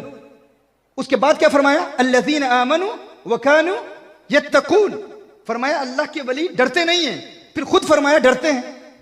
बज़ाहिर तारुज़ है, बज़ाहिर कंट्रडिक्शन है। फर्क ये है, जब फरमाया खौफ नहीं डर नहीं, फिर खुद फरमाया खौफ है डर है, तो किससे डरते हैं और किससे नहीं डरते? कहा अल्लाह के वली वो हैं जो सिर्फ उस एक से डरते हैं, जो एक से डरता है, एक से डरता है, फिर वो हर एक से नहीं डरता, फिर वो हर एक से नहीं डरता, क्योंकि वो एक से डरता है। जो एक से डरता है वो हर एक से नहीं डरता, और जो उस एक से नहीं डरता फिर वो हर एक से डरता है। कभी सियासतदानों से डरता है, कभी मुक्तदर लोगों से डरता है, कभी मालदारों से डरता है, कभी बदनामी से डरता है, फुला मुझे बदनाम कर देगा तो क्या होगा, कभी फेलियर से डरता है, अगर मैं अमली जिंदगी में नाकाम हो गया तो क्या होगा, अगर मैं कारोबारी जिंदगी में नाकाम हो गया तो दुनिया कहेंगे ये तो नाकाम इंसान है, इसने जिंदगी में कुछ कामयाबी हासिल ही नहीं की। हर वक्त डरता रहता है, परेशान रहता है। क्यों? क्योंकि वो अल्लाह से नहीं डरता। जो रब से डरता है वो सबसे नहीं डरता, और जो रब से नहीं डरता फिर वो सबसे डरता है। अला इन्ना औलिया अल्लाह ला खौफुन अलैहिम वला हुम यहज़नून, फिर उन्हें किसी की परवाह नहीं होती, किसी का डर नहीं होता, क्योंकि वो अल्लाह के प्यारों की संगत में, उनके कुर्ब में रहकर नमाजें कायम करते हैं, तकवे में इस्तिकामत मिलती है। फिर अल्लाह जल्ला वाला उनके दुश्मनों को खुद तबाह करता है, क्योंकि फिर वो परेशान नहीं होते, उन्हें किसी चीज की परेशानी ही नहीं होती, किसी चीज का डर ही नहीं होता, किसी चीज का गम ही नहीं होता, क्योंकि वो जानते हैं कि अब हमारे दुश्मन सिर्फ हमारे दुश्मन नहीं, अब वो अल्लाह के दुश्मन भी हैं। बगदाद के एक फकीर का वाकया बड़ा मशहूर है। बगदाद की गली में उसका गुजर हुआ तो देखा कि एक हलवाई ने उस फकीर को बुलाया और कहा कि आप तुझे दूध पिलाता हूँ। तो हलवाई ने उसे दूध पिलाया, दूध पीकर अल्लाह का शुक्र अदा किया। अल्लाह का शुक्र अदा करके वहाँ से गया तो देखता है कि एक फाहिशा औरत है, गुनहगार औरत है, वो अपने किसी यार के साथ सीढ़ी से नीचे उतर रही है और बारिश हो रही थी, तो इसका पाँव फिसला, कीचड़ में लगा, कीचड़ उछल के उसके कपड़ों पे गिरा और उसके कपड़े गंदे हो गए। अब उसका महबूब वहाँ खड़ा था, उसे गुस्सा आया, उसने कहा फकीर तू पागल है, देखता नहीं किस कदर महंगे कपड़े हैं, तूने मेरी इस महबूबा के कपड़े गंदे कर दिए। उसने उसे थप्पड़ मारा। ये फकीर था, अल्लाह वाला था, वहाँ से गुजरा, आसमान की तरफ देखता है, देख के कहता है अल्लाह तेरी शानें भी अजीम हैं, तेरी शानें भी अजीब हैं। कभी हलवाइयों से दूध पिलाता है और कभी इन लोगों से थप्पड़ पड़ते हैं, कभी दूध पीता हूँ। या अल्लाह तेरी शानें भी अजीब हैं, तू भी अजीम शानों वाला है। उसका ये कहना था कि वो औरत जो सीढ़ियों से नीचे आ रही थी, उसका पाँव फिसला, सर दीवार पर लगा और उसकी मौत वाक़ई हो गई। जब मौत वाक़ होगी तो बगदाद की गली के वहां पर कुछ और लोग भी थे, उन्होंने कहा ये फकीर अजीब लोग होते हैं, इतना तहम्मुल नहीं, इतना सब्र नहीं। जरा सी मार पड़ी तो गुस्से में आ गया, जलाल में आ गया और इसको बद्दुआ दे दी, फौरन बद्दुआ दे दी कि इसकी मौत वाक़ हो गई। उससे गिला किया, कहा फकीरों में तो बड़ा जब्त होता है, बड़ा तहम्मुल होता है, बड़ी वसअत होती है, उनका कल्ब बड़ा वसी होता है, इतनी बात भी बर्दाश्त नहीं कर सका। फकीर तो बर्दाश्त वाले होते हैं, तहम्मुल वाले होते हैं, बद्दुआ दे दी। उसने कहा मैंने तो किसी को बद्दुआ नहीं दी, मैंने कहां बद्दुआ दी है? कहा तूने बद्दुआ दी है, तेरी बद्दुआ से तो उसकी मौत वाक़ होगी, हम जानते हैं तू फकीर है, तू जो कहता है हो जाता है, तो तूने बद्दुआ दी। उसने कहा मैंने बद्दुआ नहीं दी। उसने कहा तो फिर वो मौत उसकी क्यों वाक़ हुई, उसका पांव क्यों फिसला, वो क्यों गिरी? उसने कहा असल तुमने मसला समझा नहीं है, मसला ये है कि ये हमारा झगड़ा नहीं है, ये लड़ाइयां महबूबों की है, ये यारों के झगड़े हैं, हमारा झगड़ा नहीं है। कहा महबूबों का झगड़ा कैसे, यारों के झगड़े कैसे? उसने कहा हुआ यूं कि मेरा पांव फिसला, मेरे पांव के फिसलने की वजह से उस औरत के कपड़े गंदे हुए, वो उसकी महबूबा थी, वो उसका महबूब था, मैंने उसकी महबूबा को नाराज किया तो उसका महबूब मुझसे नाराज हुआ, और जब उसका महबूब मुझसे नाराज हुआ ना, उसे मुझे मारा तो फिर मेरा महबूब भी नाराज हो गया। उसका भी महबूब है, मेरा भी महबूब है, उसने मुझे मारा, मेरे महबूब ने उसको मारा, तो ये यारों के झगड़े हैं, इसमें मेरा क्या ताल्लुक है? मैंने तो कोई बद्दुआ नहीं दी। ला खौफुन अलैहिम वला हुम यहज़नून, उन्हें खौफ नहीं होता, डर नहीं होता, क्योंकि वो जानते हैं, उन्हें इस बात का इत्तेकाद होता है, उन्हें इस बात का यकीन होता है कि अब अल्लाह से हमें प्यार हो गया है, अब जो हमारा दुश्मन है वो हमारा दुश्मन ही नहीं। मन आद अली वलियन फक़द आज़नतुहु बिल हर्ब, जो मेरे वलियों से दुश्मनी रखता है, अल्लाह इरशाद फरमाता है मैं उसके खिलाफ ऐलान जंग करता हूं। तो एक तो तकवा इख्तियार करना है, फिर तकवे पर इस्तिकामत हासिल करने के लिए फिर हमने क्या काम करना है? अल्लाह के वलियों का कुर्ब हासिल करना है। इनके कुर्ब से हमें फिर क्या मिलता है, क्या मकाम मिलता है? इनका कुर्ब न सिर्फ तकवे में इस्तिकामत देता है, ईमान में इस्तिकामत देता है, दीन में इस्तिकामत देता है, माल में बरकत देता है, दौलत में बरकत देता है, इज्जत में बरकत देता है, शोहरत में बरकत देता है। हाँ, वो शोहरत का तलबगार ना हो, तालिब ना हो, काफिर आता है ईमान की दौलत लेके जाता है। हजरत सैयदना ख्वाजा गरीब नवाज रहमहुल्लाह, आपकी बारगाह में एक जोगी आया, हिंदू जोगी, गैर मुस्लिम, और वो कुछ अपने मुजाहिदे रियासतें करता था, अपनी कुछ मेहनत करता था। ख्वाजा गरीब नवाज की बारगाह में आया, और गैर मुस्लिमों को भी कभी कभी कुछ उनकी भी सिक्स सेंस, छठी हिस्स, कुछ लताइफ उनके भी खुल जाते हैं कुछ मुजाहिदों के जरिए, लेकिन वो इल्म गैब नहीं होता, वो यकीनी इल्म नहीं होता।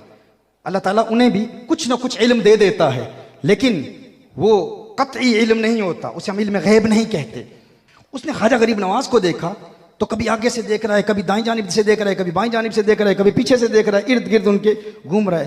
ख्वाजा गरीब नवाज फरमाते क्या देख रहा है? उसने कहा मोइनुद्दीन मैं हैरान हूं, तेरे जिस्म का ढांचा तो इंसानों वाला है, लेकिन मैं तेरे बातिन में देख रहा हूं, मुझे हर तरफ नूर ही नूर नजर आ रहा है, रोशनी ही रोशनी नजर आ रही है। जाहिरी जिस्म तो तेरा इंसानों वाला है, लेकिन अंदर तो तेरे नूर ही नूर है, रोशनी ही रोशनी है, ना तेरे अंदर बुग़्ज़ है, ना तेरे अंदर कीना है, ना किसी के लिए अदावत है, ना किसी के लिए नफरत है, अंदर नूर ही नूर नजर आ रहा है। लेकिन एक चीज मुझे परेशान कर रही है। कहा क्या चीज परेशान कर रही है? कहा तेरे दिल पर एक स्याह दाग नजर आ रहा है। वो हिंदू जोगी कहता है एक स्याह दाग नजर आ रहा है तेरे दिल पर। तो ख्वाजा गरीब नवाज अलैहिर्रहमान ने फरमाया ये दाग भी दूर हो जाएगा। कहा कैसे दूर होगा? कहा तू कलमा पढ़ मुसलमान हो जाए, ये भी दूर हो जाएगा। उसने कहा मोइनुद्दीन दाग तेरे दिल पर, कलमा मैं पढ़ूं, मेरा कलमा पढ़ने से तेरे दिल का दाग कैसे दूर होगा? तो ख्वाजा गरीब नवाज ने फरमाया देख ये दाग और किसी को नजर भी तो नहीं आया ना, नूर भी तुझे नजर आया, दाग भी तुझे नजर आया, तो कोई तो हिकमत है ना, कोई तो हिकमत है।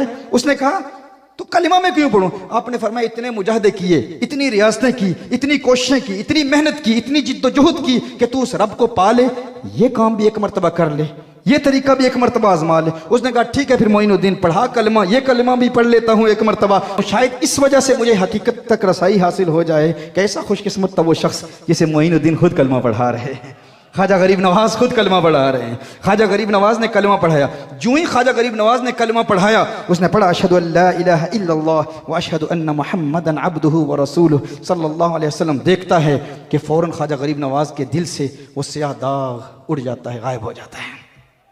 ख्वाजा गरीब नवाज ने कलमा पढ़ाया, ख्वाजा गरीब नवाज के दिल का दाग दूर हो गया। कदमों से लिपट के कहता है ए मोइनुद्दीन बता दाग तेरे दिल पर, कलमा मैंने पढ़ा, ये दाग उड़ा कैसे? तो ख्वाजा गरीब नवाज अलैहिर्रहमान ने इरशाद फरमाया तू इस वक्त मोइनुद्दीन के सामने नहीं बैठा, आईने के सामने बैठा है। हम औलिया की जमात आईने की तरह होती हैं, हम आईने की तरह हैं। तू मोइनुद्दीन के सामने नहीं, आईने के सामने बैठा है। तू मोइनुद्दीन के दिल के स्याह दाग को नहीं देख रहा था, तू अपने दिल के स्याह दाग को देख रहा था। ये तेरे अंदर कुफर का दाग था जो तुझे मोइनुद्दीन के आईने से नजर आ रहा था। मोइनुद्दीन ने तुझे तेरा कुफर दिखाया, तूने कलमा पढ़ा, तेरा दाग दूर हो गया। तूने समझा मेरा दाग दूर हुआ, वो मेरा नहीं दूर हुआ। अल्लाह ने तेरे मुकद्दर में कलमा लिखा था, लेकिन मिला मोइनुद्दीन के वसीले से। ये इनकी फिरासत होती है अहलुल्लाह की। इनके कुर्ब से बेईमान आए तो ईमान की दौलत हासिल करके जाता है। ख्वाजा निजामुद्दीन औलिया महबूब इलाही बीमार हो गए, एक पंडित आया दम करने के लिए। ख्वाजा निजामुद्दीन औलिया महबूब इलाही को दम करने के लिए एक पंडित आता है और दम करता है, फौरन ठीक हो जाते हैं। ख्वाजा निजामुद्दीन फरमाते हैं, तेरा मुजाहदा क्या है, तेरी रियाजत क्या है, तूने क्या मेहनत की है कि तेरी जुबान में इतनी तासीर पैदा हो गई कि तूने निजामुद्दीन औलिया महबूब इलाही जैसे वली कामिल पर दम किया और वो फौरन ठीक हो गया। उसने कहा और कोई मुजाहदा नहीं है, और कोई रियाजत नहीं है, मैं हमेशा अपने नफ्स के खिलाफ करता हूँ। जो मेरा नफ्स कहता है ना, मैं उसका उल्ट करता हूँ। नफ्स कहता है चावल खा, मैं रोटी खा लेता हूँ। नफ्स कहता है ठंडा पानी पी, मैं गर्म पानी पी लेता हूँ। नफ्स कहता है दूध पी, मैं कुछ और पी लेता हूँ, शरबत पी लेता हूँ। मैं हमेशा अपने नफ्स के खिलाफ करता हूँ। इस खिलाफ करने की वजह से मेरी जुबान में इतनी तासीर पैदा हो गई है कि मैं जिस पर दम करता हूँ वो ठीक हो जाता है। तो ख्वाजा निजामुद्दीन औलिया रहमहुल्लाह ने उसके कान में एक जुमला कहा, फिर और कुछ कहने की जरूरत पेश नहीं आई। उन्होंने एक जुमला कहा, फिर और कुछ नहीं कहा, फिर सब कुछ उसने कहा। उन्होंने कान में एक जुमला कहा, उसने कहा अशहदु अल्ला इलाहा इल्लल्लाह व अशहदु अन्न मुहम्मदन अब्दुहु व रसूलुहु। कलमा पढ़ के मुसलमान हो गया। मुरीद पूछते हैं कि आप तो इलाज कराने के लिए आए थे, इसका इलाज कर दिया। अल्लाह के वली इलाज कराने के लिए नहीं आते, वो इलाज करने के लिए आते हैं। कहा फिर इसको क्या कहा कान में कि जिसकी वजह से ये कुफ्र से पाक हो गया? कहा मैंने और कुछ नहीं कहा, ना कोई दलीलें दी, ना कोई अकली दलाइल, ना कोई मंतकी दलाइल, ना कोई फलसफी दलाइल। ये वलियों का अंदाज है। अल्लाह ने इनको फिरासत दी है, इत्तकू फिरासतल मोमिन फइन्नहु यंजुरु बिनूरिल्लाह। अल्लाह के वली की फिरासत से डरो कि वो अल्लाह के नूर से देखता है। उसका अंदाज दिल बराना होता है, उसका अंदाज जुदा होता है। कहा फिर कलमा कैसे पढ़ाया? कहा उसने कहा था ना कि मैं हमेशा अपने नफ्स के खिलाफ करता हूँ। नफ्स कहता है ठंडा पानी पी तो मैं गर्म पीता हूँ, नफ्स कहता है चावल खा तो मैं रोटी खाता हूँ। तो मैंने उसके कान में एक जुमला कहा, मैंने कहा तेरा नफ्स इस बात पे राजी है कि तू मुसलमान हो जाए? कहा नहीं नहीं नहीं नहीं, मुसलमान तो नहीं हो सकता। कहा फिर नफ्स का उलट करना, मेरा ये बात कहना था कि उसने फौरन उलट किया, कलमा पढ़ के मुसलमान हो गया। ये अल्लाह के वलियों का तरीका होता है।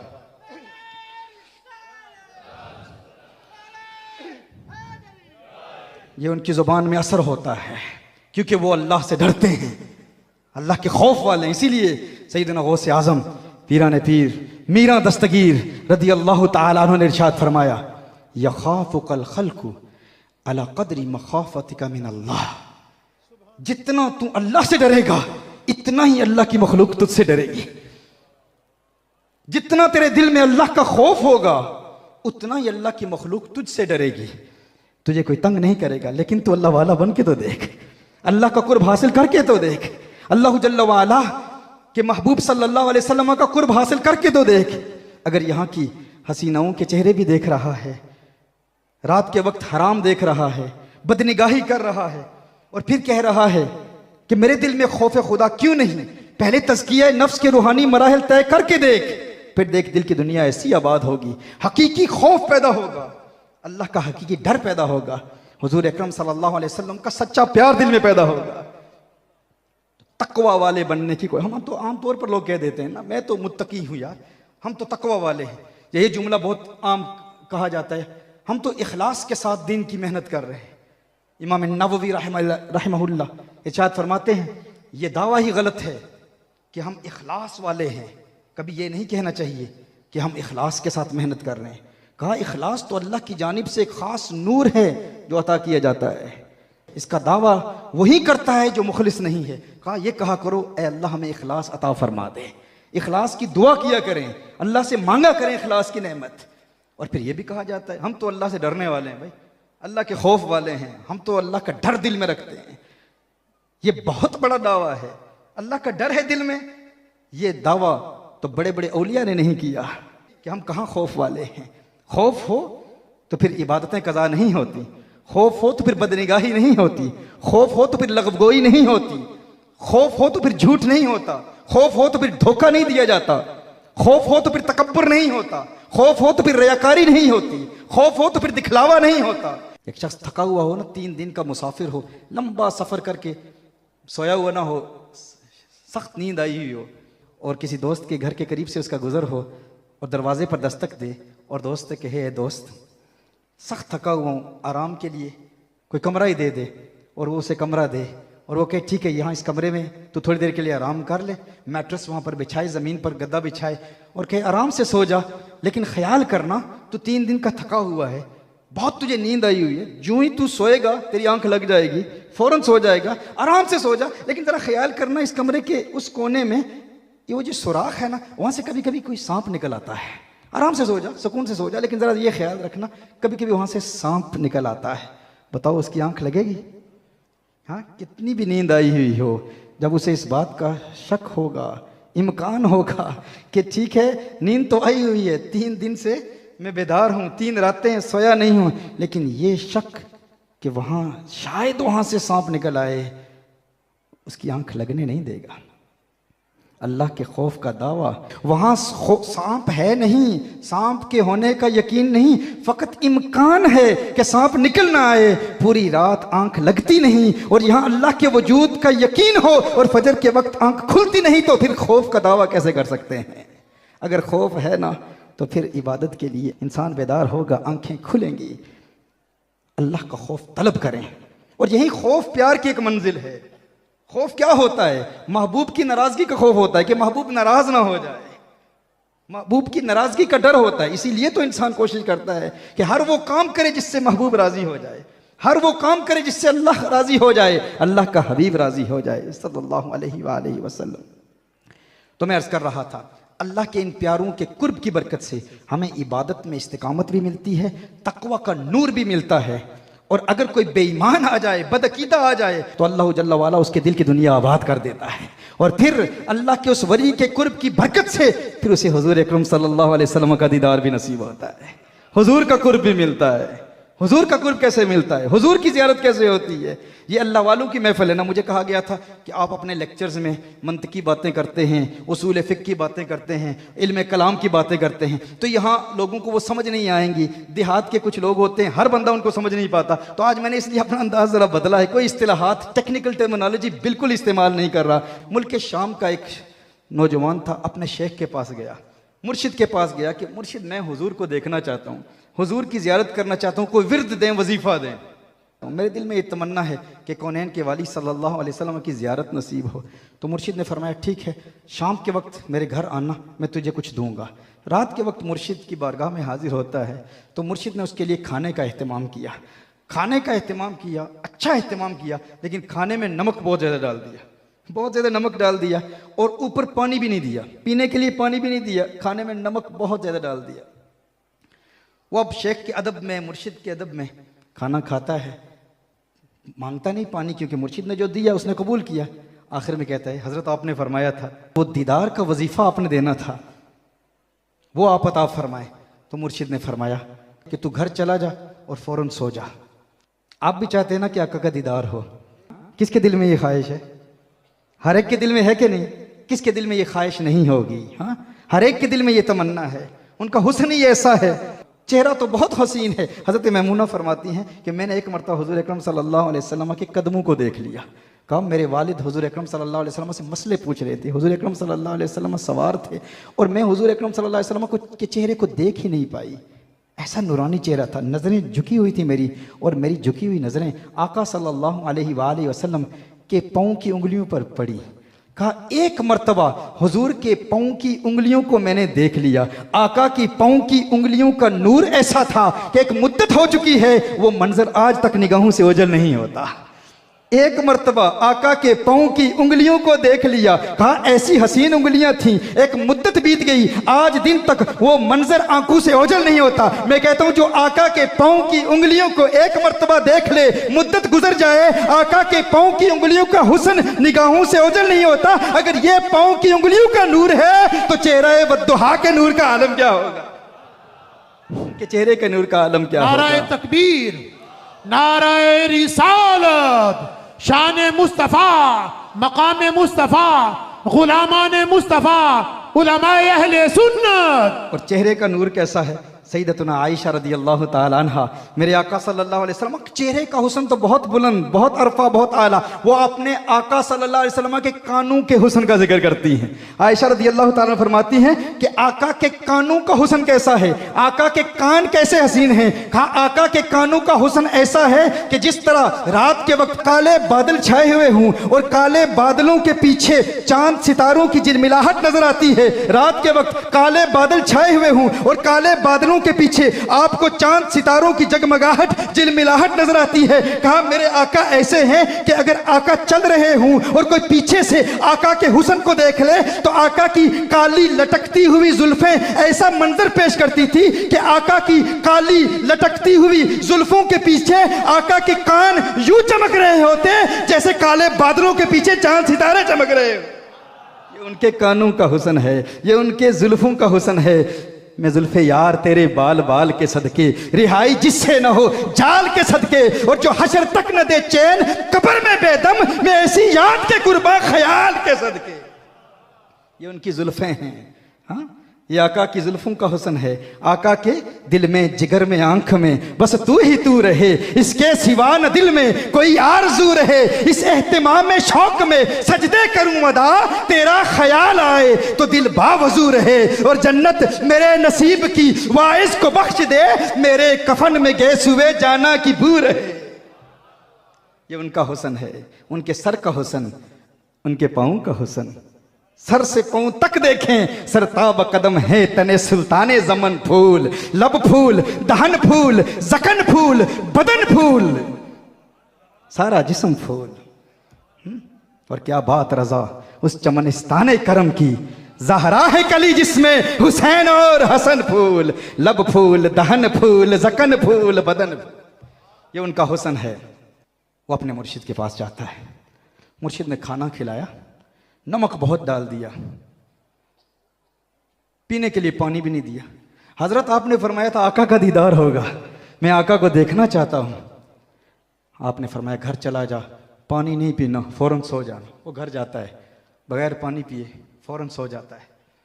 फजर के वक्त मुर्शिद की बारगाह में आता है। मुल्क शाम में एक वली, एक कामिल का मुरीद मुर्शिद के बारगाह में आता है।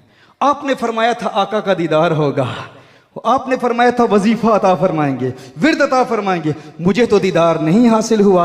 आपने फरमाया फौरन घर चला गया था, फौरन चला गया था, फौरन सो गया था, फौरन सो गया था। बता ख्वाब में क्या देखा? उसने कहा क्या देखा? जहां नजर उठाई कुएं नजर आए, दरिया नजर आए, समंदर नजर आए, जहां नजर उठाई पानी ही पानी नजर आया।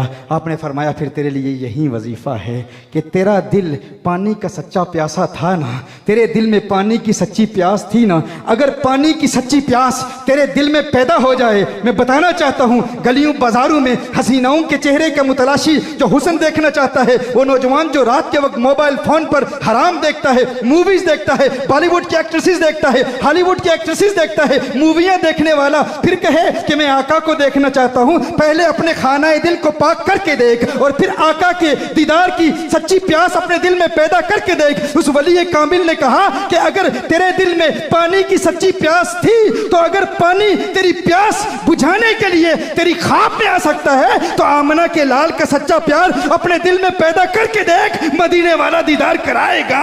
तेरे दिल में सच्ची प्यास तो पैदा कर, सच्चा इश्क तो पैदा कर, सच्ची मोहब्बत तो पैदा कर, वारफ्तगी तो पैदा कर, दीवानगी तो पैदा कर। दुनिया के हसीनाओं के चेहरे देखकर फिर कहता है आका को देखना चाहता हूं। चंद दिन के लिए तज़किया नफ्स के मराहिल तय करने के बाद फिर आका को पुकार, मदीने वाला दीदार कराएगा। फिर तेरे दिल से यही आवाज आएगी, कुछ ऐसा कर दे मेरे किरदगार, आंखों में हमेशा नक्श रहे रुए यार, आंखों में उन्हें न देखा तो किस काम की है ये आंखें कि देखने की है सारी बहार आंखों में।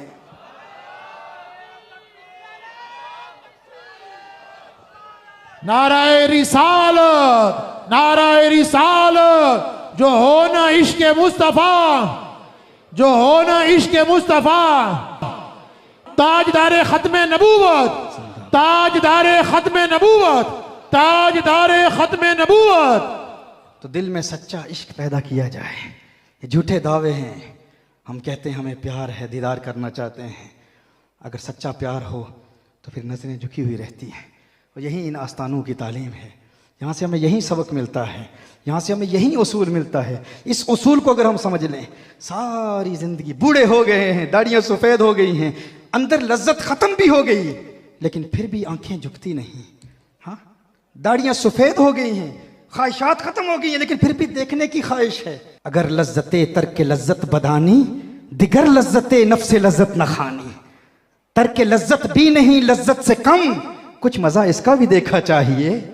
क्या वो ज़िंदगी है, क्या ज़िंदगी, पूरी ज़िंदगी हमने गुजार दी, अभी भी ख्वाहिशात। चहल साल उम्र अजीज़त गुज़श्त, मिजाजे तो अजहाल तिफली नगश्त।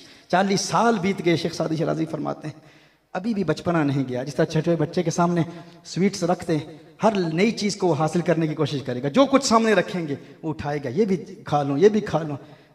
40 साल ज़िंदगी के बीत गए, 50 साल बीत गए, 60 साल बीत गए, अभी भी अल्लाह की मारिफत का नूर नहीं मिला। क्यों? क्योंकि इसी नफ्स की तस्कीन के लिए मेहनत जारी है। इस नफ्स को फीड किया जा रहा है। इन आस्थानों से इस नफ्स के खिलाफ अमल करने का तरीका सिखाया जाता है। आइए आज हम इरादा करें, इस नफ्स का मुकाबला करेंगे, इस नफ्स को मारेंगे, वो सुकून की कैफियत पैदा होगी। फिर दुनिया का हुस्न हमें अच्छा नहीं लगेगा। फिर एक ही आवाज़ आएगी, अब मेरी निगाहों में जचता नहीं कोई, जैसे मेरी सरकार है वैसा नहीं कोई।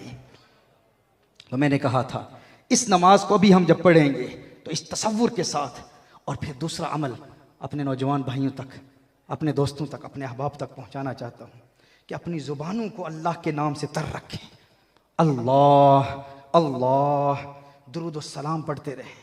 ये इसका बरह रास्त असर दिल पर होता है। एक शख्स हुजूर की बारगाह में हाजिर होता है, अर्ज़ करता है, या रसूल अल्लाह सल्लल्लाहु अलैहि वसल्लम, दीन बड़ा मुश्किल है, कोई एक काम दें मैं उस पर अमल करूँ, वो मेरे लिए काफ़ी हो जाए।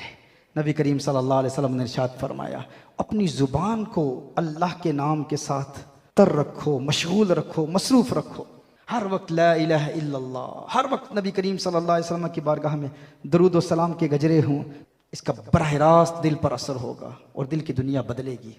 फ़लसफ़ी कहेंगे कि इसका असर क्या होता है, हम तो अल्लाह को मौसर मानते हैं, अल्लाह के नाम को मौसर नहीं मानते। वह इंसान गुनाह कर रहा है, गुनाहों का सिलसिला जारी है, पर अल्लाह अल्लाह करते हुए क्या फ़ायदा होगा, अल्लाह अल्लाह कहते हुए क्या फ़ायदा होगा। याद रखें, अल्लाह के नाम में ऐसी कुव्वत है, ऐसी ताकत है कि इंसान के दिल की दुनिया बदल देता है। हज़रत अबू बकर शिबली अलैहिर्रहमा एक दर्स दे रहे हैं और उनके दर्स में बू अली सीना अपने दौर का बड़ा फ़लसफ़ी अविसीना मौजूद है। आप अल्लाह के नाम की कुव्वत बयान कर रहे हैं कि अल्लाह के नाम में इतनी तासीर है कि अल्लाह का नाम इंसान के दिल की दुनिया बदल देता है। बू अली सीना खड़ा हो जाता है, वो कहता है, ए अबू बकर शिबली, हम नहीं मानते। कहा क्यों नहीं मानते? कहा हम फ़लसफ़ी हैं, फ़लसफ़ी 4 शक्लों से बात करते हैं। एक शक्ल खारजी होती है, एक शक्ल ज़हनी होती है, एक शक्ल किताबी होती है, एक शक्ल लफ्ज़ी होती है। अब जहाँ अहले इल्म बैठे हैं, फ़लसफ़ा पढ़ने पढ़ाने वाले, आप अहबाब के लिए आसान कर देता हूँ। शक्ल खारजी मिसाल के तौर पर आग है, आग, आग की एक्चुअल एग्जिस्टेंस, उसका खारजी वजूद, उसकी शक्ल खारजी है। शक्ल ज़हनी क्या है? आप आग के बारे में सोचें तो उसकी शक्ल ज़हनी है। आप कागज़ पर आग लिखें तो शक्ल किताबी है। आप आग का तलफ़ुज़ करें तो शक्ल लफ्ज़ी है। तो बू अली सीना ने कहा, हम तो खारजी एग्जिस्टेंस को, एक्सटर्नल एग्जिस्टेंस को, शक्ल खारजी को मौसर मानते हैं कि आग में ये तासीर है कि किसी चीज़ को जला दे, लेकिन जब हम आग के बारे में सोचते हैं, आग की शक्ल ज़हनी, तो हमारा दिमाग तो नहीं जलता। कागज़ पर आग लिखते हैं शक्ल किताबी, तो कागज़ तो नहीं जलता। आग कहते हैं, तलफ़ुज़ करते हैं, तो ज़ुबान तो नहीं जलती। तो हम अशिया की शक्ल खारजी को मौसर मानते हैं कि आग खुद जलाएगी, लेकिन शक्ल किताबी, शक्ल ज़हनी, शक्ल लफ्ज़ी ये मौसर नहीं होती। कहा हमने तो अब भी अल्लाह के वजूद को माना है कि अल्लाह दिलों की दुनिया बदल देता है, लेकिन तुम कहते हो अल्लाह का नाम दिल की दुनिया बदल देगा, दिलों को पाक कर देगा। हम इस बात को कैसे मान सकते हैं? हम शक्ल खारजी को मौसर मानते हैं। अबू बकर शिबली अलैहिर्रहमा अल्लाह के वली हैं, उनकी दावत और तबलीग का काम अपना है, जुदा अंदाज होता है औलिया का। उन्होंने कहा, तू तो गधा है, अब गधे को कौन समझाए। अब अबू अली सीना अपने दौर का फिलोसोफर, बड़ा फलसफी, वो जलाल में आ गया, गुस्से में आ गया। अबू बकर शिबली इतने बड़े शेख, आपने मुझे गधा ही कह दिया, इतने बड़े मजमे में चेहरा सुर्ख हो गया। अबू बकर शिबली रहमा फरमाते हैं, मैं तुझे यही बात समझाना चाहता था, एक मसला समझाना चाहता था। तूने बड़ी रौनक से कहा ना कि फ़कत शक्ल खारजी ही मौसर होती है, शक्ल जहनी, शक्ल किताबी, शक्ल लफ्जी मौसर नहीं होती। कहा मैंने लफ्ज़ गधा कहा, देख तेरे चेहरे का रंग बदला कि नहीं बदला। कहा मैंने गधा कहा, अगर गधे के नाम में इतना असर है कि तेरे चेहरे का रंग बदल सकता है, तो अल्लाह के नाम में इतना असर क्यों नहीं होगा कि तेरे दिल का जंग दूर कर देगा, तेरे दिल में नूर पैदा कर देगा। तो अल्लाह अल्लाह का नाम लेते रहें। इन औराद में इस कदर तासीर है, इनमें इस कदर कुव्वत है। आज की इस मजलिस में, इस महफिल में ये पैगाम भी लेकर जाएं। रूहानी लंगर हम लेकर जाएंगे यहाँ से। आज के बाद जब हम नमाज कायम करेंगे तो नमाज के दौरान भी जो 6 तसव्वुरात बयान किए हैं, हर नमाज में अपने आप को आमादा करेंगे, ये मेरी ज़िंदगी की आखिरी नमाज है और आइंदा हफ्ते तक इंशाअल्लाह हम नमाज का तर्जुमा भी याद कर लेंगे। और फिर मलाइका के नुज़ूल का तसव्वुर भी होगा, और फिर हुजूर का तसव्वुर भी होगा, अल्लाह के नाम का तसव्वुर भी होगा, और पुल सिरात का तसव्वुर भी होगा। और इन ख्यालात में हमारा जहन गर्दिश करता रहेगा। फिर देखें वो नमाज खुद आपकी मुहाफिज बन जाएगी, खुद आपकी हिफाजत करेगी। और फिर ये याद रखें, इसका एक फायदा ये भी है कि अल्लाह के वलियों के करीब रहकर जो नमाजें कायम करते हैं ना, जो करीब रहकर कायम करते हैं, उन्हें अल्लाह जल्ला वाला मार्फत का नूर देता है, अपनी मार्फत का नूर देता है, अपने कुर्ब का नूर देता है। ये वलियों के कुर्ब की बरकत है, दुनिया भी मिलती है, आखिरत भी मिलती है। सही बुखारी की हदीस है ना। लोग कहते हैं ना आखिरत कैसे मिलती है, हम कहते हैं जन्नत अल्लाह के वली के हाथ में है, अल्लाह के इज़्न से जिसे चाहे अता फरमा दे, अल्लाह के इज़्न से। नादान कहते हैं अरे ये तो जन्नत की तौहीन हो गई कि जन्नत अल्लाह के वली के हाथ में है। हम कहते हैं अल्लाह ने अता फरमाई है, अल्लाह ने अता फरमाई है। वली दुआ करता है, उसकी दुआ की बरकत से अल्लाह जन्नत अता फरमा देता है। सही बुखारी की हदीस है, नबी करीम सल्लल्लाहु अलैहि वसल्लम ने इरशाद फरमाया, क़यामत के रोज़ अल्लाह के मुक़र्रब बंदे अल्लाह की बारगाह में अर्ज़ करेंगे, जब कुछ लोग जहन्नुम में जा चुके होंगे, अल्लाह के प्यारे अर्ज़ करेंगे, इख़वानुना कानू युसल्लूना मअना व यहुज्जूना मअना व यसूमूना मअना फ़अदख़लतहुमुन नार। ए अल्लाह ये हमारे अपने हैं, हमारे प्यारे हैं, हमारे भाई हैं, हमारी मैयत वाले हैं, हमारी सोहबत वाले हैं, हमारी संगत वाले हैं, हमारे कुर्ब वाले हैं, या अल्लाह तूने इन्हें जहन्नुम में डाल दिया। सही बुखारी की हदीस है। मोमिनीन अल्लाह के प्यारे, अल्लाह के मुकर्रबीन अल्लाह की बारगाह में इल्तिजा करेंगे। लफ्ज़ जो सही बुखारी में आए हैं मुजादला करेंगे। मुजादला का तर्जुमा हम करते ही नहीं, खतरनाक तर्जुमा है, हम तफवीज कर देते हैं। बल्कि यूं कह दूं, अल्लाह की बारगाह में प्यार से अर्ज करेंगे, जिस तरह एक बच्चा जिद करता है, गोया कि जिद कर रहे होंगे, ये वो मुजादला है। ए अल्लाह ये हमारे प्यारे हैं, ये डोडा शरीफ दरबार पर आया करते थे, ये मज़ार पर आया करते थे, ये हमारे कुर्ब में रहते थे। हम ज़ाहिरी तौर पर पर्दा फरमा गए, लेकिन इन्होंने हमारे निज़ाम को कायम रखा, इन्होंने हमारे मिशन को कायम रखा, इन्होंने हमारे मिशन को फैलाया। हुफ़ाज़ तैयार होते रहे, उलमा तैयार होते रहे। पाकिस्तान के बड़े बड़े शहरों में, कराची, लाहौर और इस्लामाबाद में वो मंजर लोग नहीं देखते थे कि 600 के लगभग बनात औरतें हिफ्ज़ कर रही हैं, आलिमा बन रही हैं। हे अल्लाह ये हमारे प्यारे हैं, हमारी संगत वाले हैं, हमारे कुर्ब वाले हैं, हमारी मैयत वाले हैं, इन्होंने हमारे मिशन को जारी रखा, हमारे करीब रहा करते थे। या अल्लाह इन्हें जहन्नुम में डाल दिया। हुजूर अकरम सल्लल्लाहु अलैहि वसल्लम इरशाद फरमाते हैं, सही बुखारी की हदीस है, अल्लाह इरशाद फरमाएगा, ऐ मेरे मोमिन बंदो, अगर ये तुम्हारे हैं तो फिर जाओ, इनमें से जिस जिस को पहचानते हो उसे जहन्नुम से निकाल कर दाखिले जन्नत कर दो, दाखिले जन्नत कर दो। वली अल्लाह के हाथ में जन्नत कैसे है कि वो दुआ करते हैं, अल्लाह वलियों की बरकत से उनकी दुआओं को कबूल फरमाते हुए जन्नत अता फरमा देता है। इमाम बैहकी रिवायत करते हैं शौबुल ईमान की हदीस से, मेरे आका सल्लल्लाहु अलैहि वसल्लम 3 दिन सहाबा के साथ नहीं बैठे। नमाज के बाद हुजूर अकरम सल्लल्लाहु अलैहि वसल्लम वहाँ से तशरीफ़ ले जाते। 3 दिन के बाद सहाबा अर्ज़ करते हैं, या रसूलल्लाह सल्लल्लाहु अलैहि वसल्लम आप मसरूफ़ हैं। नबी करीम सल्लल्लाहु अलैहि वसल्लम ने इरशाद फरमाया, अल्लाह जल्ला व अला ने इरशाद फरमाया है, ए मेरे महबूब, क़यामत के रोज़ 70,000 तेरे उम्मती ऐसे होंगे जिन्हें मैं बगैर हिसाब व किताब के बख्श दूंगा। वो जो पहली हदीस है ना, वो किन के मुतल्लिक थी? वो जो जहन्नुम में होंगे, यानी अल्लाह के वलियों के करीब तो होंगे, लेकिन कुछ गुनाहों की वजह से, कुछ बदअमालियों की वजह से, इबादत में कमजोरी हो गई, झूठ बोल दिया, गीबत कर दी, कुछ गुनाह होते रहे, लेकिन जहन्नुम में गए, अजाब मिला। क्यों? गुनाहों की वजह से अजाब में मुब्तला हुए, लेकिन फिर अल्लाह के वलियों ने पहचान लिया। लेकिन ये तो वो हैं जो जहन्नुम में चले गए, जिन्हें जहन्नुम का अजाब मिला, लेकिन फिर वलियों की शफाअत से, मोमिनीन कामिलीन की शफाअत से उनकी मगफिरत हो गई। लेकिन एक और तबका है, हुजूर ने इरशाद फरमाया, ए सहाबा 3 दिन तुमसे मुलाकात नहीं की, इसकी वजह यह है कि अल्लाह ने इरशाद फरमाया कि 70,000 तेरे ऐसे उम्मती हैं जिन्हें बगैर हिसाब व किताब के मैं जन्नत अता फरमा दूंगा। ये अल्लाह के ऐसे प्यारे लोग होंगे, ऐसे प्यारे बंदे होंगे। हुजूर ने इरशाद फरमाया कि फिर मैंने अल्लाह की बारगाह में दुआ की, या अल्लाह इजाफा फरमा।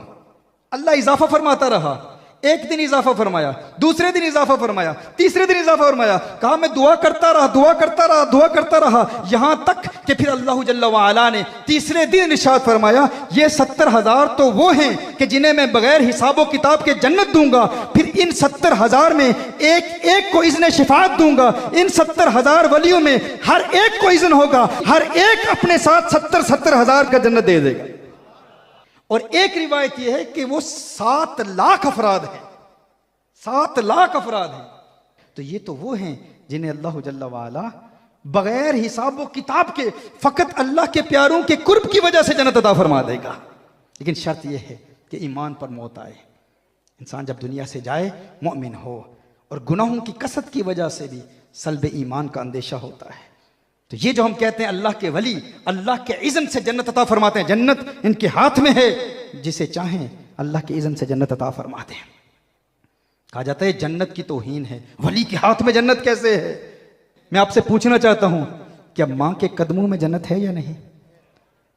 सही हदीस है मेरे आका सल्लल्लाहु अलैहि वसल्लम की, जब मां के कदमों में जन्नत हो सकती है, तो बताओ एक बेटे के लिए अगर उसकी गुनहगार मां के कदमों में जन्नत हो सकती है, तो एक मुरीद के लिए उसके कामिल मुर्शिद के हाथों में जन्नत क्यों नहीं हो सकती? ये अल्लाह के वलियों की शिफात है, और ये हदीस सही बुखारी की है। लेकिन इसका यह मतलब नहीं कि फ़कत ये कहते रहें कि अल्लाह के वली देंगे देंगे देंगे और फिर हम गुनाहों का इर्तिकाब करते रहें। नहीं, इन आस्थानों में यही तरबियत की जाती है कि हम गुनाहों से तौबा करें, इबादत से प्यार हो, नमाज में इस्तिकामत हो, और नमाज में इन्हिमा के कल्ब हासिल करने का जो प्रैक्टिकल मेथड आज हमने सीखा है, मुझे उम्मीद है आप सब इस पर अमल भी करेंगे और लोगों तक ये पैगाम भी पहुँचाएंगे, और अल्लाह का विर्द भी करते रहेंगे, इस्तिग़फ़ार भी करते रहेंगे, अस्तग़फ़िरुल्लाह कसरत से पढ़ते रहेंगे। और अस्तग़फ़िरुल्लाह ये तो एक ऐसा वजीफा है, एक ऐसा विर्द है जो इंसान को मुस्तजाबुद्दावात बना देता है। मुस्तजाबुद्दावात क्या होता है? मुस्तजाबुद्दावात वो होता है जो दुआ करता है अल्लाह कबूल फरमा लेता है। अस्तग़फ़िरुल्लाह अस्तग़फ़िरुल्लाह कसरत से पढ़ते रहें, अल्लाह जल्ला वाला वो मकाम अता फरमाएगा कि जो दुआ करेंगे अल्लाह ताला कबूल फरमाएगा। इमाम अहमद बिन हम्बल रहमहुल्लाह मुज्तहिद मुतलक हैं, एक बहुत बड़े मुज्तहिद हैं। सर्दियों की रात है, सख्त सर्दी है, एक मस्जिद में मगरिब की नमाज अदा करते हैं। नमाज अदा करने के बाद ये इरादा करते हैं कि इशा की नमाज के बाद रात मस्जिद में क़याम होगा। तो एक बुज़ुर्ग आते हैं, एक बाबा आता है, वो कहता है मैंने मस्जिद का दरवाज़ा बंद करना है, इशा के बाद आपको यहाँ रहने की इजाज़त नहीं। उसे नहीं पता था इमाम अहमद बिन हम्बल एक वली कामिल है। उसने कहा नहीं आप जाएं, इशा की नमाज के बाद आपको निकाल दिया जाता है। आप वहाँ से जाते हैं, देखते हैं कि बाहर एक तनूर है और नान भाई तनूर पर रोटियां पका रहा है। आपने वहाँ आग देखी तो कहा कि ए नौजवान, तू मुझे इजाज़त देता है, सख्त सर्दी है, आज रात में यहाँ गुजार लूँ। उसने कहा ठीक है बड़े मियाँ, इजाज़त है, आप यहाँ रात गुजार लें। इमाम अहमद बिन हम्बल रहमहुल्लाह वहाँ बैठे हुए हैं और बड़े प्यार से उस नौजवान को देख रहे हैं और मुस्कुरा रहे हैं। वो कहते हैं बाबा जी मुझे देखकर क्यों मुस्कुरा रहे हैं? इमाम अहमद बिन हम्बल रहमहुल्लाह ने फरमाया मुझे तेरी ये अदा बड़ी पसंद आई। कहा कौन सी अदा? कहा तू रोटियां पकाता है तो अस्तग़फ़िरुल्लाह पढ़ता है, पेड़े बनाता है अस्तग़फ़िरुल्लाह पढ़ता है, तनूर में पेड़े लगाता है अस्तग़फ़िरुल्लाह पढ़ता है, तनूर से पेड़े निकालता है अस्तग़फ़िरुल्लाह पढ़ता है। ए नौजवान मुझे तेरी ये इस्तिग़फ़ार की अदा बड़ी प्यारी लगी। उसने कहा बड़े मियाँ इस्तिग़फ़ार में क्यों ना पढ़ूँ, मैं क्यों ना अस्तग़फ़िरुल्लाह पढ़ूँ? इस अस्तग़फ़िरुल्लाह ने मुझे मुस्तजाबुद्दावात बना दिया है, जो दुआ करता हूँ अल्लाह की बारगाह में कबूल होती है। इमाम अहमद बिन हम्बल ने फरमाया ये तो बहुत बड़ा दावा है विलायत का, तू इतना बड़ा वली हो चुका है, इतना बड़ा कामिल वली हो चुका है कि तू कहता है मैं जो दुआ करता हूँ अल्लाह मेरी हर दुआ कबूल कर लेता है। कहा बिल्कुल ऐसे ही है हजरत, मैं जो दुआ करता हूँ इस्तिग़फ़ार में इतनी कुव्वत है, मैं अस्तग़फ़िरुल्लाह पढ़ता हूँ अल्लाह जल्ला वाला मेरी हर दुआ कबूल कर लेता है। आपने फरमाया फिर ये तो बता आज किस नीयत से इस्तिग़फ़ार पढ़ रहा है। उसने कहा बड़े मियाँ आपको पता नहीं, आज असल में मेरी इस तनूर पर ड्यूटी लगी हुई है। मेरे मालिक ने मुझे कहा है कि मैंने यहाँ रोटियाँ पकानी है। मैंने कहा मुझे छुट्टी दे दे, मुझे बहुत अहम काम है। उसने छुट्टी नहीं दी। उसने कहा कि तुझे रोटियाँ यहाँ पकानी है, तुझे इजाज़त नहीं है। तो मैंने कहा कि मैं इसके दरवाजे पर क्यों दस्तक दूँ, इससे भीख क्यों मांगूँ, इसके आगे मिन्नतें क्यों करूँ, इसके आगे ज़लील और रुस्वा क्यों हूँ। मैं तो इस्तिग़फ़ार पढ़ने वाला हूँ, अस्तग़फ़िरुल्लाह पढ़ने वाला हूँ। मैं इस्तिग़फ़ार पढ़ूंगा, मेरी दुआ कबूल हो जाएगी। कहा दुआ क्या है? कहा बड़े मियाँ आपको पता नहीं, आज हमारे इलाके में अल्लाह का एक बहुत बड़ा वली आया हुआ है, उसकी ज़ियारत करना चाहता हूँ, उसे देखना चाहता हूँ, इसलिए इस्तिग़फ़ार पढ़ रहा हूँ। इमाम अहमद बिन हम्बल ने फरमाया जरा बता तो सही वो वली है कौन? कहा आपको नहीं पता, अपने दौर का मुज्तहिद मुतलक इमाम अहमद बिन हम्बल आज हमारे इलाके में आया हुआ है, मैं उसे देखना चाहता हूँ। इमाम अहमद बिन हम्बल ने फरमाया आप फिर सीने लग जा, अहमद बिन हम्बल खुद तेरे पास आ गया है। तो नाराए तकबीर, नाराए रिसालत, नाराए रिसालत, फैजान दरबार आलिया कादरिया कासमिया गौसिया डोडा शरीफ, हजूर किबला आलम, उलमाए अहले सुन्नत, फैजान औलिया। कहा यकीनन तो मुस्तजाब दावत है। मैं भी कहूं कि कोई किसी बूढ़े शख्स को सख्त सर्दी की रातों में मस्जिद से क्यों निकाले, मैं वहां रहना चाहता था, रात गुजारना चाहता था, लेकिन यकीनन ये तेरे इस इस्तिग़फ़ार की मिकनातीसी कशिश थी जो मुझे तेरी तरफ खींच रही थी। ये इस्तिग़फ़ार की बरकत थी। आज फिर मैं अहमद बिन हम्बल तुझे देखने के लिए आया हूं, सीने लग जा, यकीनन तू मुस्तजाब दावत है। तो ये अल्फाज का असर दिल पर होता है। इस्तिग़फ़ार की भी कसरत करें और दुरूद और सलाम के गजरे भी निछावर करते रहें। हुज़ूर अकरम सल्लल्लाहु अलैहि वसल्लम पर कसरत से दुरूद पढ़ते रहें। कसरत से दुरूद की बरकत से इंशाअल्लाह हुज़ूर का कुर्ब भी मिलेगा, ईमान की तक़वियत भी मिलेगी और फिर ज़िंदगी आसान होगी, क्योंकि दुरूद शरीफ इंसान को डिप्रेशन के मर्ज़ से पाक कर देता है, एंग्जाइटी के मर्ज़ से पाक कर देता है, मेंटल हेल्थ इश्यूज ख़त्म हो जाते हैं। औलाद अगर नाफरमान है तो फरमाबरदार बन जाती है। मैंने एक पूरा लेक्चर दिया है मोबाइल फ़ोन्स जो हमारे बच्चों को बर्बाद कर रहे हैं, उसमें एक नुक्ता यह भी है कि एक रिदम में, एक तर्ज में माँ बाप इकट्ठे बैठ के दुरूद शरीफ पढ़ें, हर रोज कुछ वक्त निकाल लें, लेकिन तर्ज एक ही हो। इसकी वजह से इसका असर क्या होता है, ये दिल के खुलिये जो है ना, इनकी एक तासीर होती है।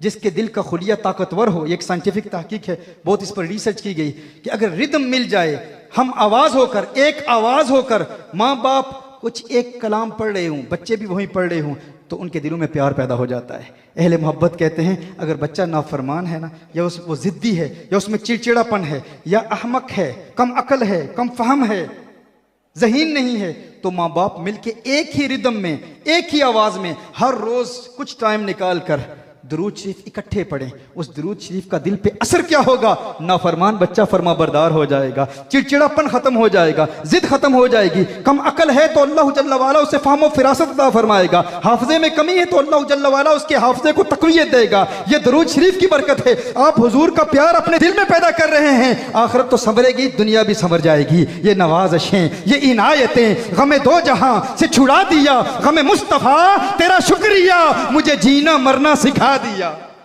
ये उनका प्यार है जो जीना मरना सिखा देता है, जिंदगी के तरीके सिखाता है, उनकी मोहब्बत है, उनका उसवा है, उनकी सीरत है, उसे अपना लें तो सब कुछ समझ जाता है। ये दुनिया भी, वो दुनिया भी, क्योंकि ये दुनिया भी अल्लाह ने उसके लिए बनाई है, वो दुनिया भी अल्लाह ने अपने महबूब के लिए बनाई है। इसीलिए कहा ना, जमीन और जमा तुम्हारे लिए, मकीन और मका तुम्हारे लिए, चुनीन और चुना तुम्हारे लिए, बदन में है जान तुम्हारे लिए, दहन में जुबा तुम्हारे लिए, हम आए यहाँ तुम्हारे लिए, उठे भी वहां तुम्हारे लिए, जीना में चमन, चमन में समन, समन में फबन, फबन में दुल्हन, सजाए मेहन पे ऐसे मनन, ये अमनो अमा तुम्हारे लिए।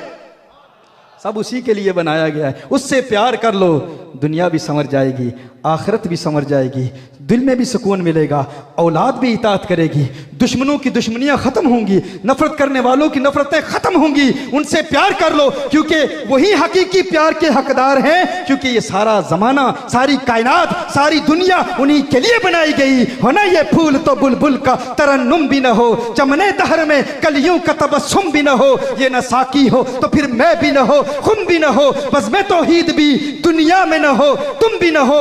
और बरेली का मुजाहिद अपने अंदाजे दिलबराना में कहता है, कहा ये सबा सनक, वो कली चटक, ये जुबां चहक, लबे जो झलक, ये महक झलक, ये चमक धमक, सब उसी के दम की बहार है, सब उसी के दम की बहार है। ये सबा सनक वो कली चटक, ये जुबां चहक लबे जो झलक, ये महक झलक ये चमक धमक, सब उसी के दम की बहार है। ये समन ये सौसन या समन, ये बनफ्श सुम्बुल नस्तरन, गुल सर्वे लाला भरा चमन, वही एक जलवा हजार है। वो न था तो बाग में कुछ न था, वो न हो तो बाग हो सब फना, बादब झुका लो सरे विला कि मैं नाम लूं गुल बाग का गुले तर मोहम्मद मुस्तफा। चमन उनका पाक दयार है, चमन उनका पाक दयार है। या रसूलल्लाह, नाराए रिसालत, नाराए रिसालत, ताजदारे खत्म नबूवत, ताजदारे खत्म नबूवत हजरत किबला पीर मोहम्मद साकिब इकबाल शामी साहब। अल्लाह जल्ला वाला हमें नबी करीम सल्लल्लाहु अलैहि वसल्लम का सच्चा प्यार अता फरमाए, सच्चा इश्क अता फरमाए, सच्ची मोहब्बत अता फरमाए। अब हम नमाज पढ़ेंगे, नमाज कायम करने वाले बनेंगे, ये इरादा करते हैं इंशाअल्लाह। कम से कम चंद ख्यालात तो हों ना यार, पूरी ज़िंदगी बीत गई हमारी, हमें यह भी नहीं पता कि नमाज की रूहानियत तक, रूहानी कुव्वतों तक रसाई हासिल करने का तरीका क्या है। हमें यह भी नहीं पता कि नमाज में किस तरह खुशू खुदू हासिल किया जाता है। आज अगर हमने ये तरीका सीखा है, अभी अपने आप को आमादा कर लेंगे कि ज़िंदगी की आखिरी नमाज है, अल्लाह तुझे राज़ी करने का ये आखिरी मौका है। ये मौका तूने हमें इस बारगाह की निस्बत से, इसकी बरकत से अता फरमाया। और फिर ये तसव्वुर कि मलाइका का नुज़ूल हो रहा है, और फिर पुल सिरात पे हम खड़े हैं और अल्लाह के नाम पर तवज्जो करेंगे, इस ख्याल से इंशाअल्लाह ताला नमाज कायम करेंगे। अल्लाह जल्ला वाला इस हाज़री को अपनी बारगाह में कबूल फरमाए। अल्लाह जल्ला वाला हर ख़ता मुआफ़ फरमाए, हर गुनाह मुआफ़ फरमाए। हम इज्तिमाई तौर पर अपने माजी के तमाम गुनाहों से तौबा करते हैं। अगर हमारी ज़ुबान से कोई कलिमा कुफ्र निकल गया हो तो या अल्लाह हम तौबा करते हैं और कलिमा तैयबा पढ़ते हैं। अशहदु अल्ला इलाहा इल्लल्लाह व अशहदु अन्न मुहम्मदन अब्दुहु व रसूलुहु, ला इलाहा इल्लल्लाह मुहम्मदुर रसूलुल्लाह सल्लल्लाहु अलैहि वसल्लम व आखिरु दअवाना अनिल हम्दुलिल्लाहि रब्बिल आलमीन।